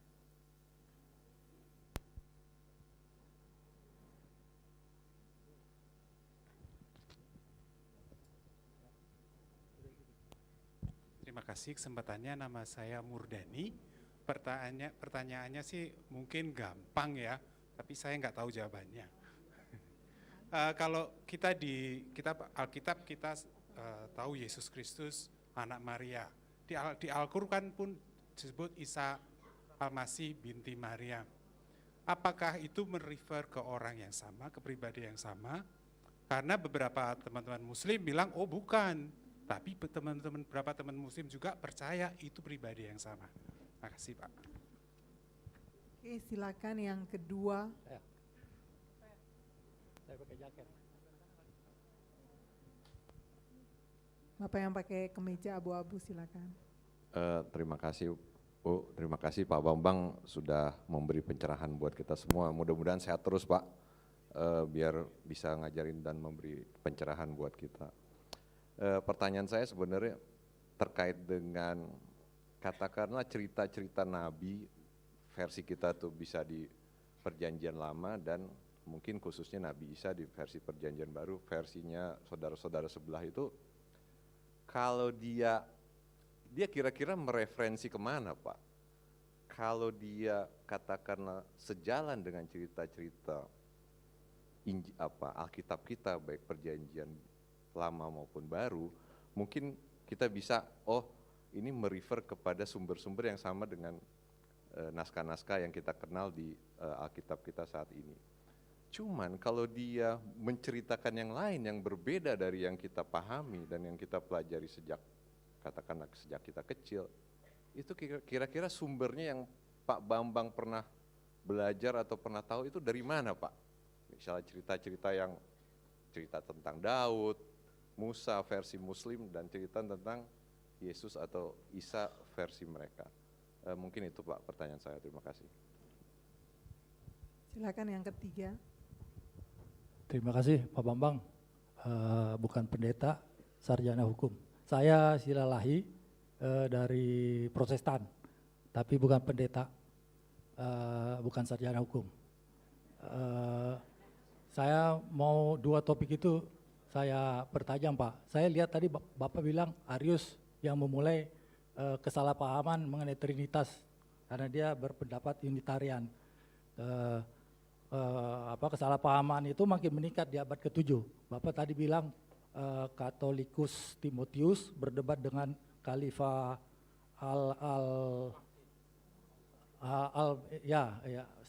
Khalifah yang dulu itu abad ke-8 Pak ya, 700 sekian itu dipertajam di sana karena konsep yang dilontarkan Nabi Muhammad gitu. Memang kesalahpahaman Trinitas ini meningkat setelah ada Kristen liberal. Tapi saya nggak melihat ke Kristen liberal dulu, saya melihat ke abad ke-7 itu. Memang dikatakan karena kesalahpahaman itu terjadi karena mereka konsepnya melihat orang Kristen triteis, padahal kita trinitas. Kita itu anak Allah dalam arti rohani atau pengertian ilahi yang Bapak katakan tadi. Tapi mereka anak Allah dalam pengertian walat atau jasmani atau Badania gitu. Dan di situ makin berkembang sehingga hingga sekarang kesalahpahaman mengenai Trinitas dan anak Allah, ditambah Kristen liberal diambil sama mereka konsep-konsep yang menyerang Trinitas itu, dan termasuk pemalsuan Alkitab itu. Saya mohon mengenai abad ke-7 itu, mengenai kesalahpahaman dan pemalsuan Alkitab, memang akhirnya karena mereka membangun doktrin itu sejak abad ke-7, kalau abad ke-8, kalau mengikuti perdebatan Timotius dan Khalifah itu, saya melihat karena mereka waktu membangun itu dan berpolemik dengan orang Kristen, mereka kaget, ternyata perbedaannya banyak, sehingga mereka katakan gampangannya aja yang seperti dituduhkan itu. Demikian Pak, terima kasih sebelumnya. Silakan Pak Bambang. Terima kasih. Apakah Isa ibnu Maryam itu merujuk kepada Yesus putra Maria yang juga disebutkan dalam Alkitab? Jadi gini, pertanyaan seperti ini tidak bisa membedakan antara fakta sama teologi. Jadi fakta sejarah dengan teologis. Teologis itu kan gini, orang beda penafsiran tentang Diponegoro itu sebagai pengkhianat, sebagai pahlawan, atau sebagai orang lemah. Tapi itu tetap Diponegoro itu. Ada 3 sosok Diponegoro. Menurut orang-orang keraton Jogja, Diponegoro itu orang baik, tapi lemah. Karena apa? Dia tidak mampu untuk mengendalikan diri ketika kekuatan real tidak ada di tangan. Makanya dia kalah, karena enggak hitungan, enggak berhitung kekuatan dia. Sementara bagi orang Belanda yang waktu itu kan banyak itu orang-orang dari keraton Jawa itu yang pro Belanda, mengatakan Diponegoro itu pengkhianat, penghasut rakyat. Satunya Babat yang ditulis oleh Pangeran Diponegoro sendiri, dan buku itu dikompilasi oleh Adipati Karanganyar, namanya Babat Diponegoro. Diponegoro itu pahlawan. Nah pertanyaannya sekarang, apakah Diponegoro pengkhianat, Diponegoro pahlawan, Diponegoro orang lemah? Itu sosok yang sama apa tidak? Sosok yang sama, tafsirnya beda gitu loh. Kalau kita hanya sekedar itu Yesus enggak sama, terus Yesus yang mana yang dimaksudkan itu? Kalau dia mau cari Isa yang lain lah. Apa ada abad pertama orang namanya Isa? Nah sekarang, abad pertama orang itu kan namanya orang Aram atau Ibrani. Nama Isa Al-Masih itu pasti enggak ada itu. Sama dengan Anda cari nama Michael Jackson di kerajaan Majapahit enggak ketemu. Betul apa tidak? Karena bahasa itu kan kelihatan dari mana toh. Asalnya misalnya sekarang, nama Bambang itu kan nama Jawa. Tapi Bambang abad keberapa? Ini kan Bambang kerajaan Mataram Islam itu, nama Bambang itu. Nama kerajaan Hindu, zaman Majapahit belum ada nama Bambang itu belum ada. Lo kok tahu Pak baca prasastinya? Nama-nama orang itu loh. Ketika pengaruh Hindu belum masuk, nama orang itu misalnya, kalau orang Kalimantan misalnya Kudungga.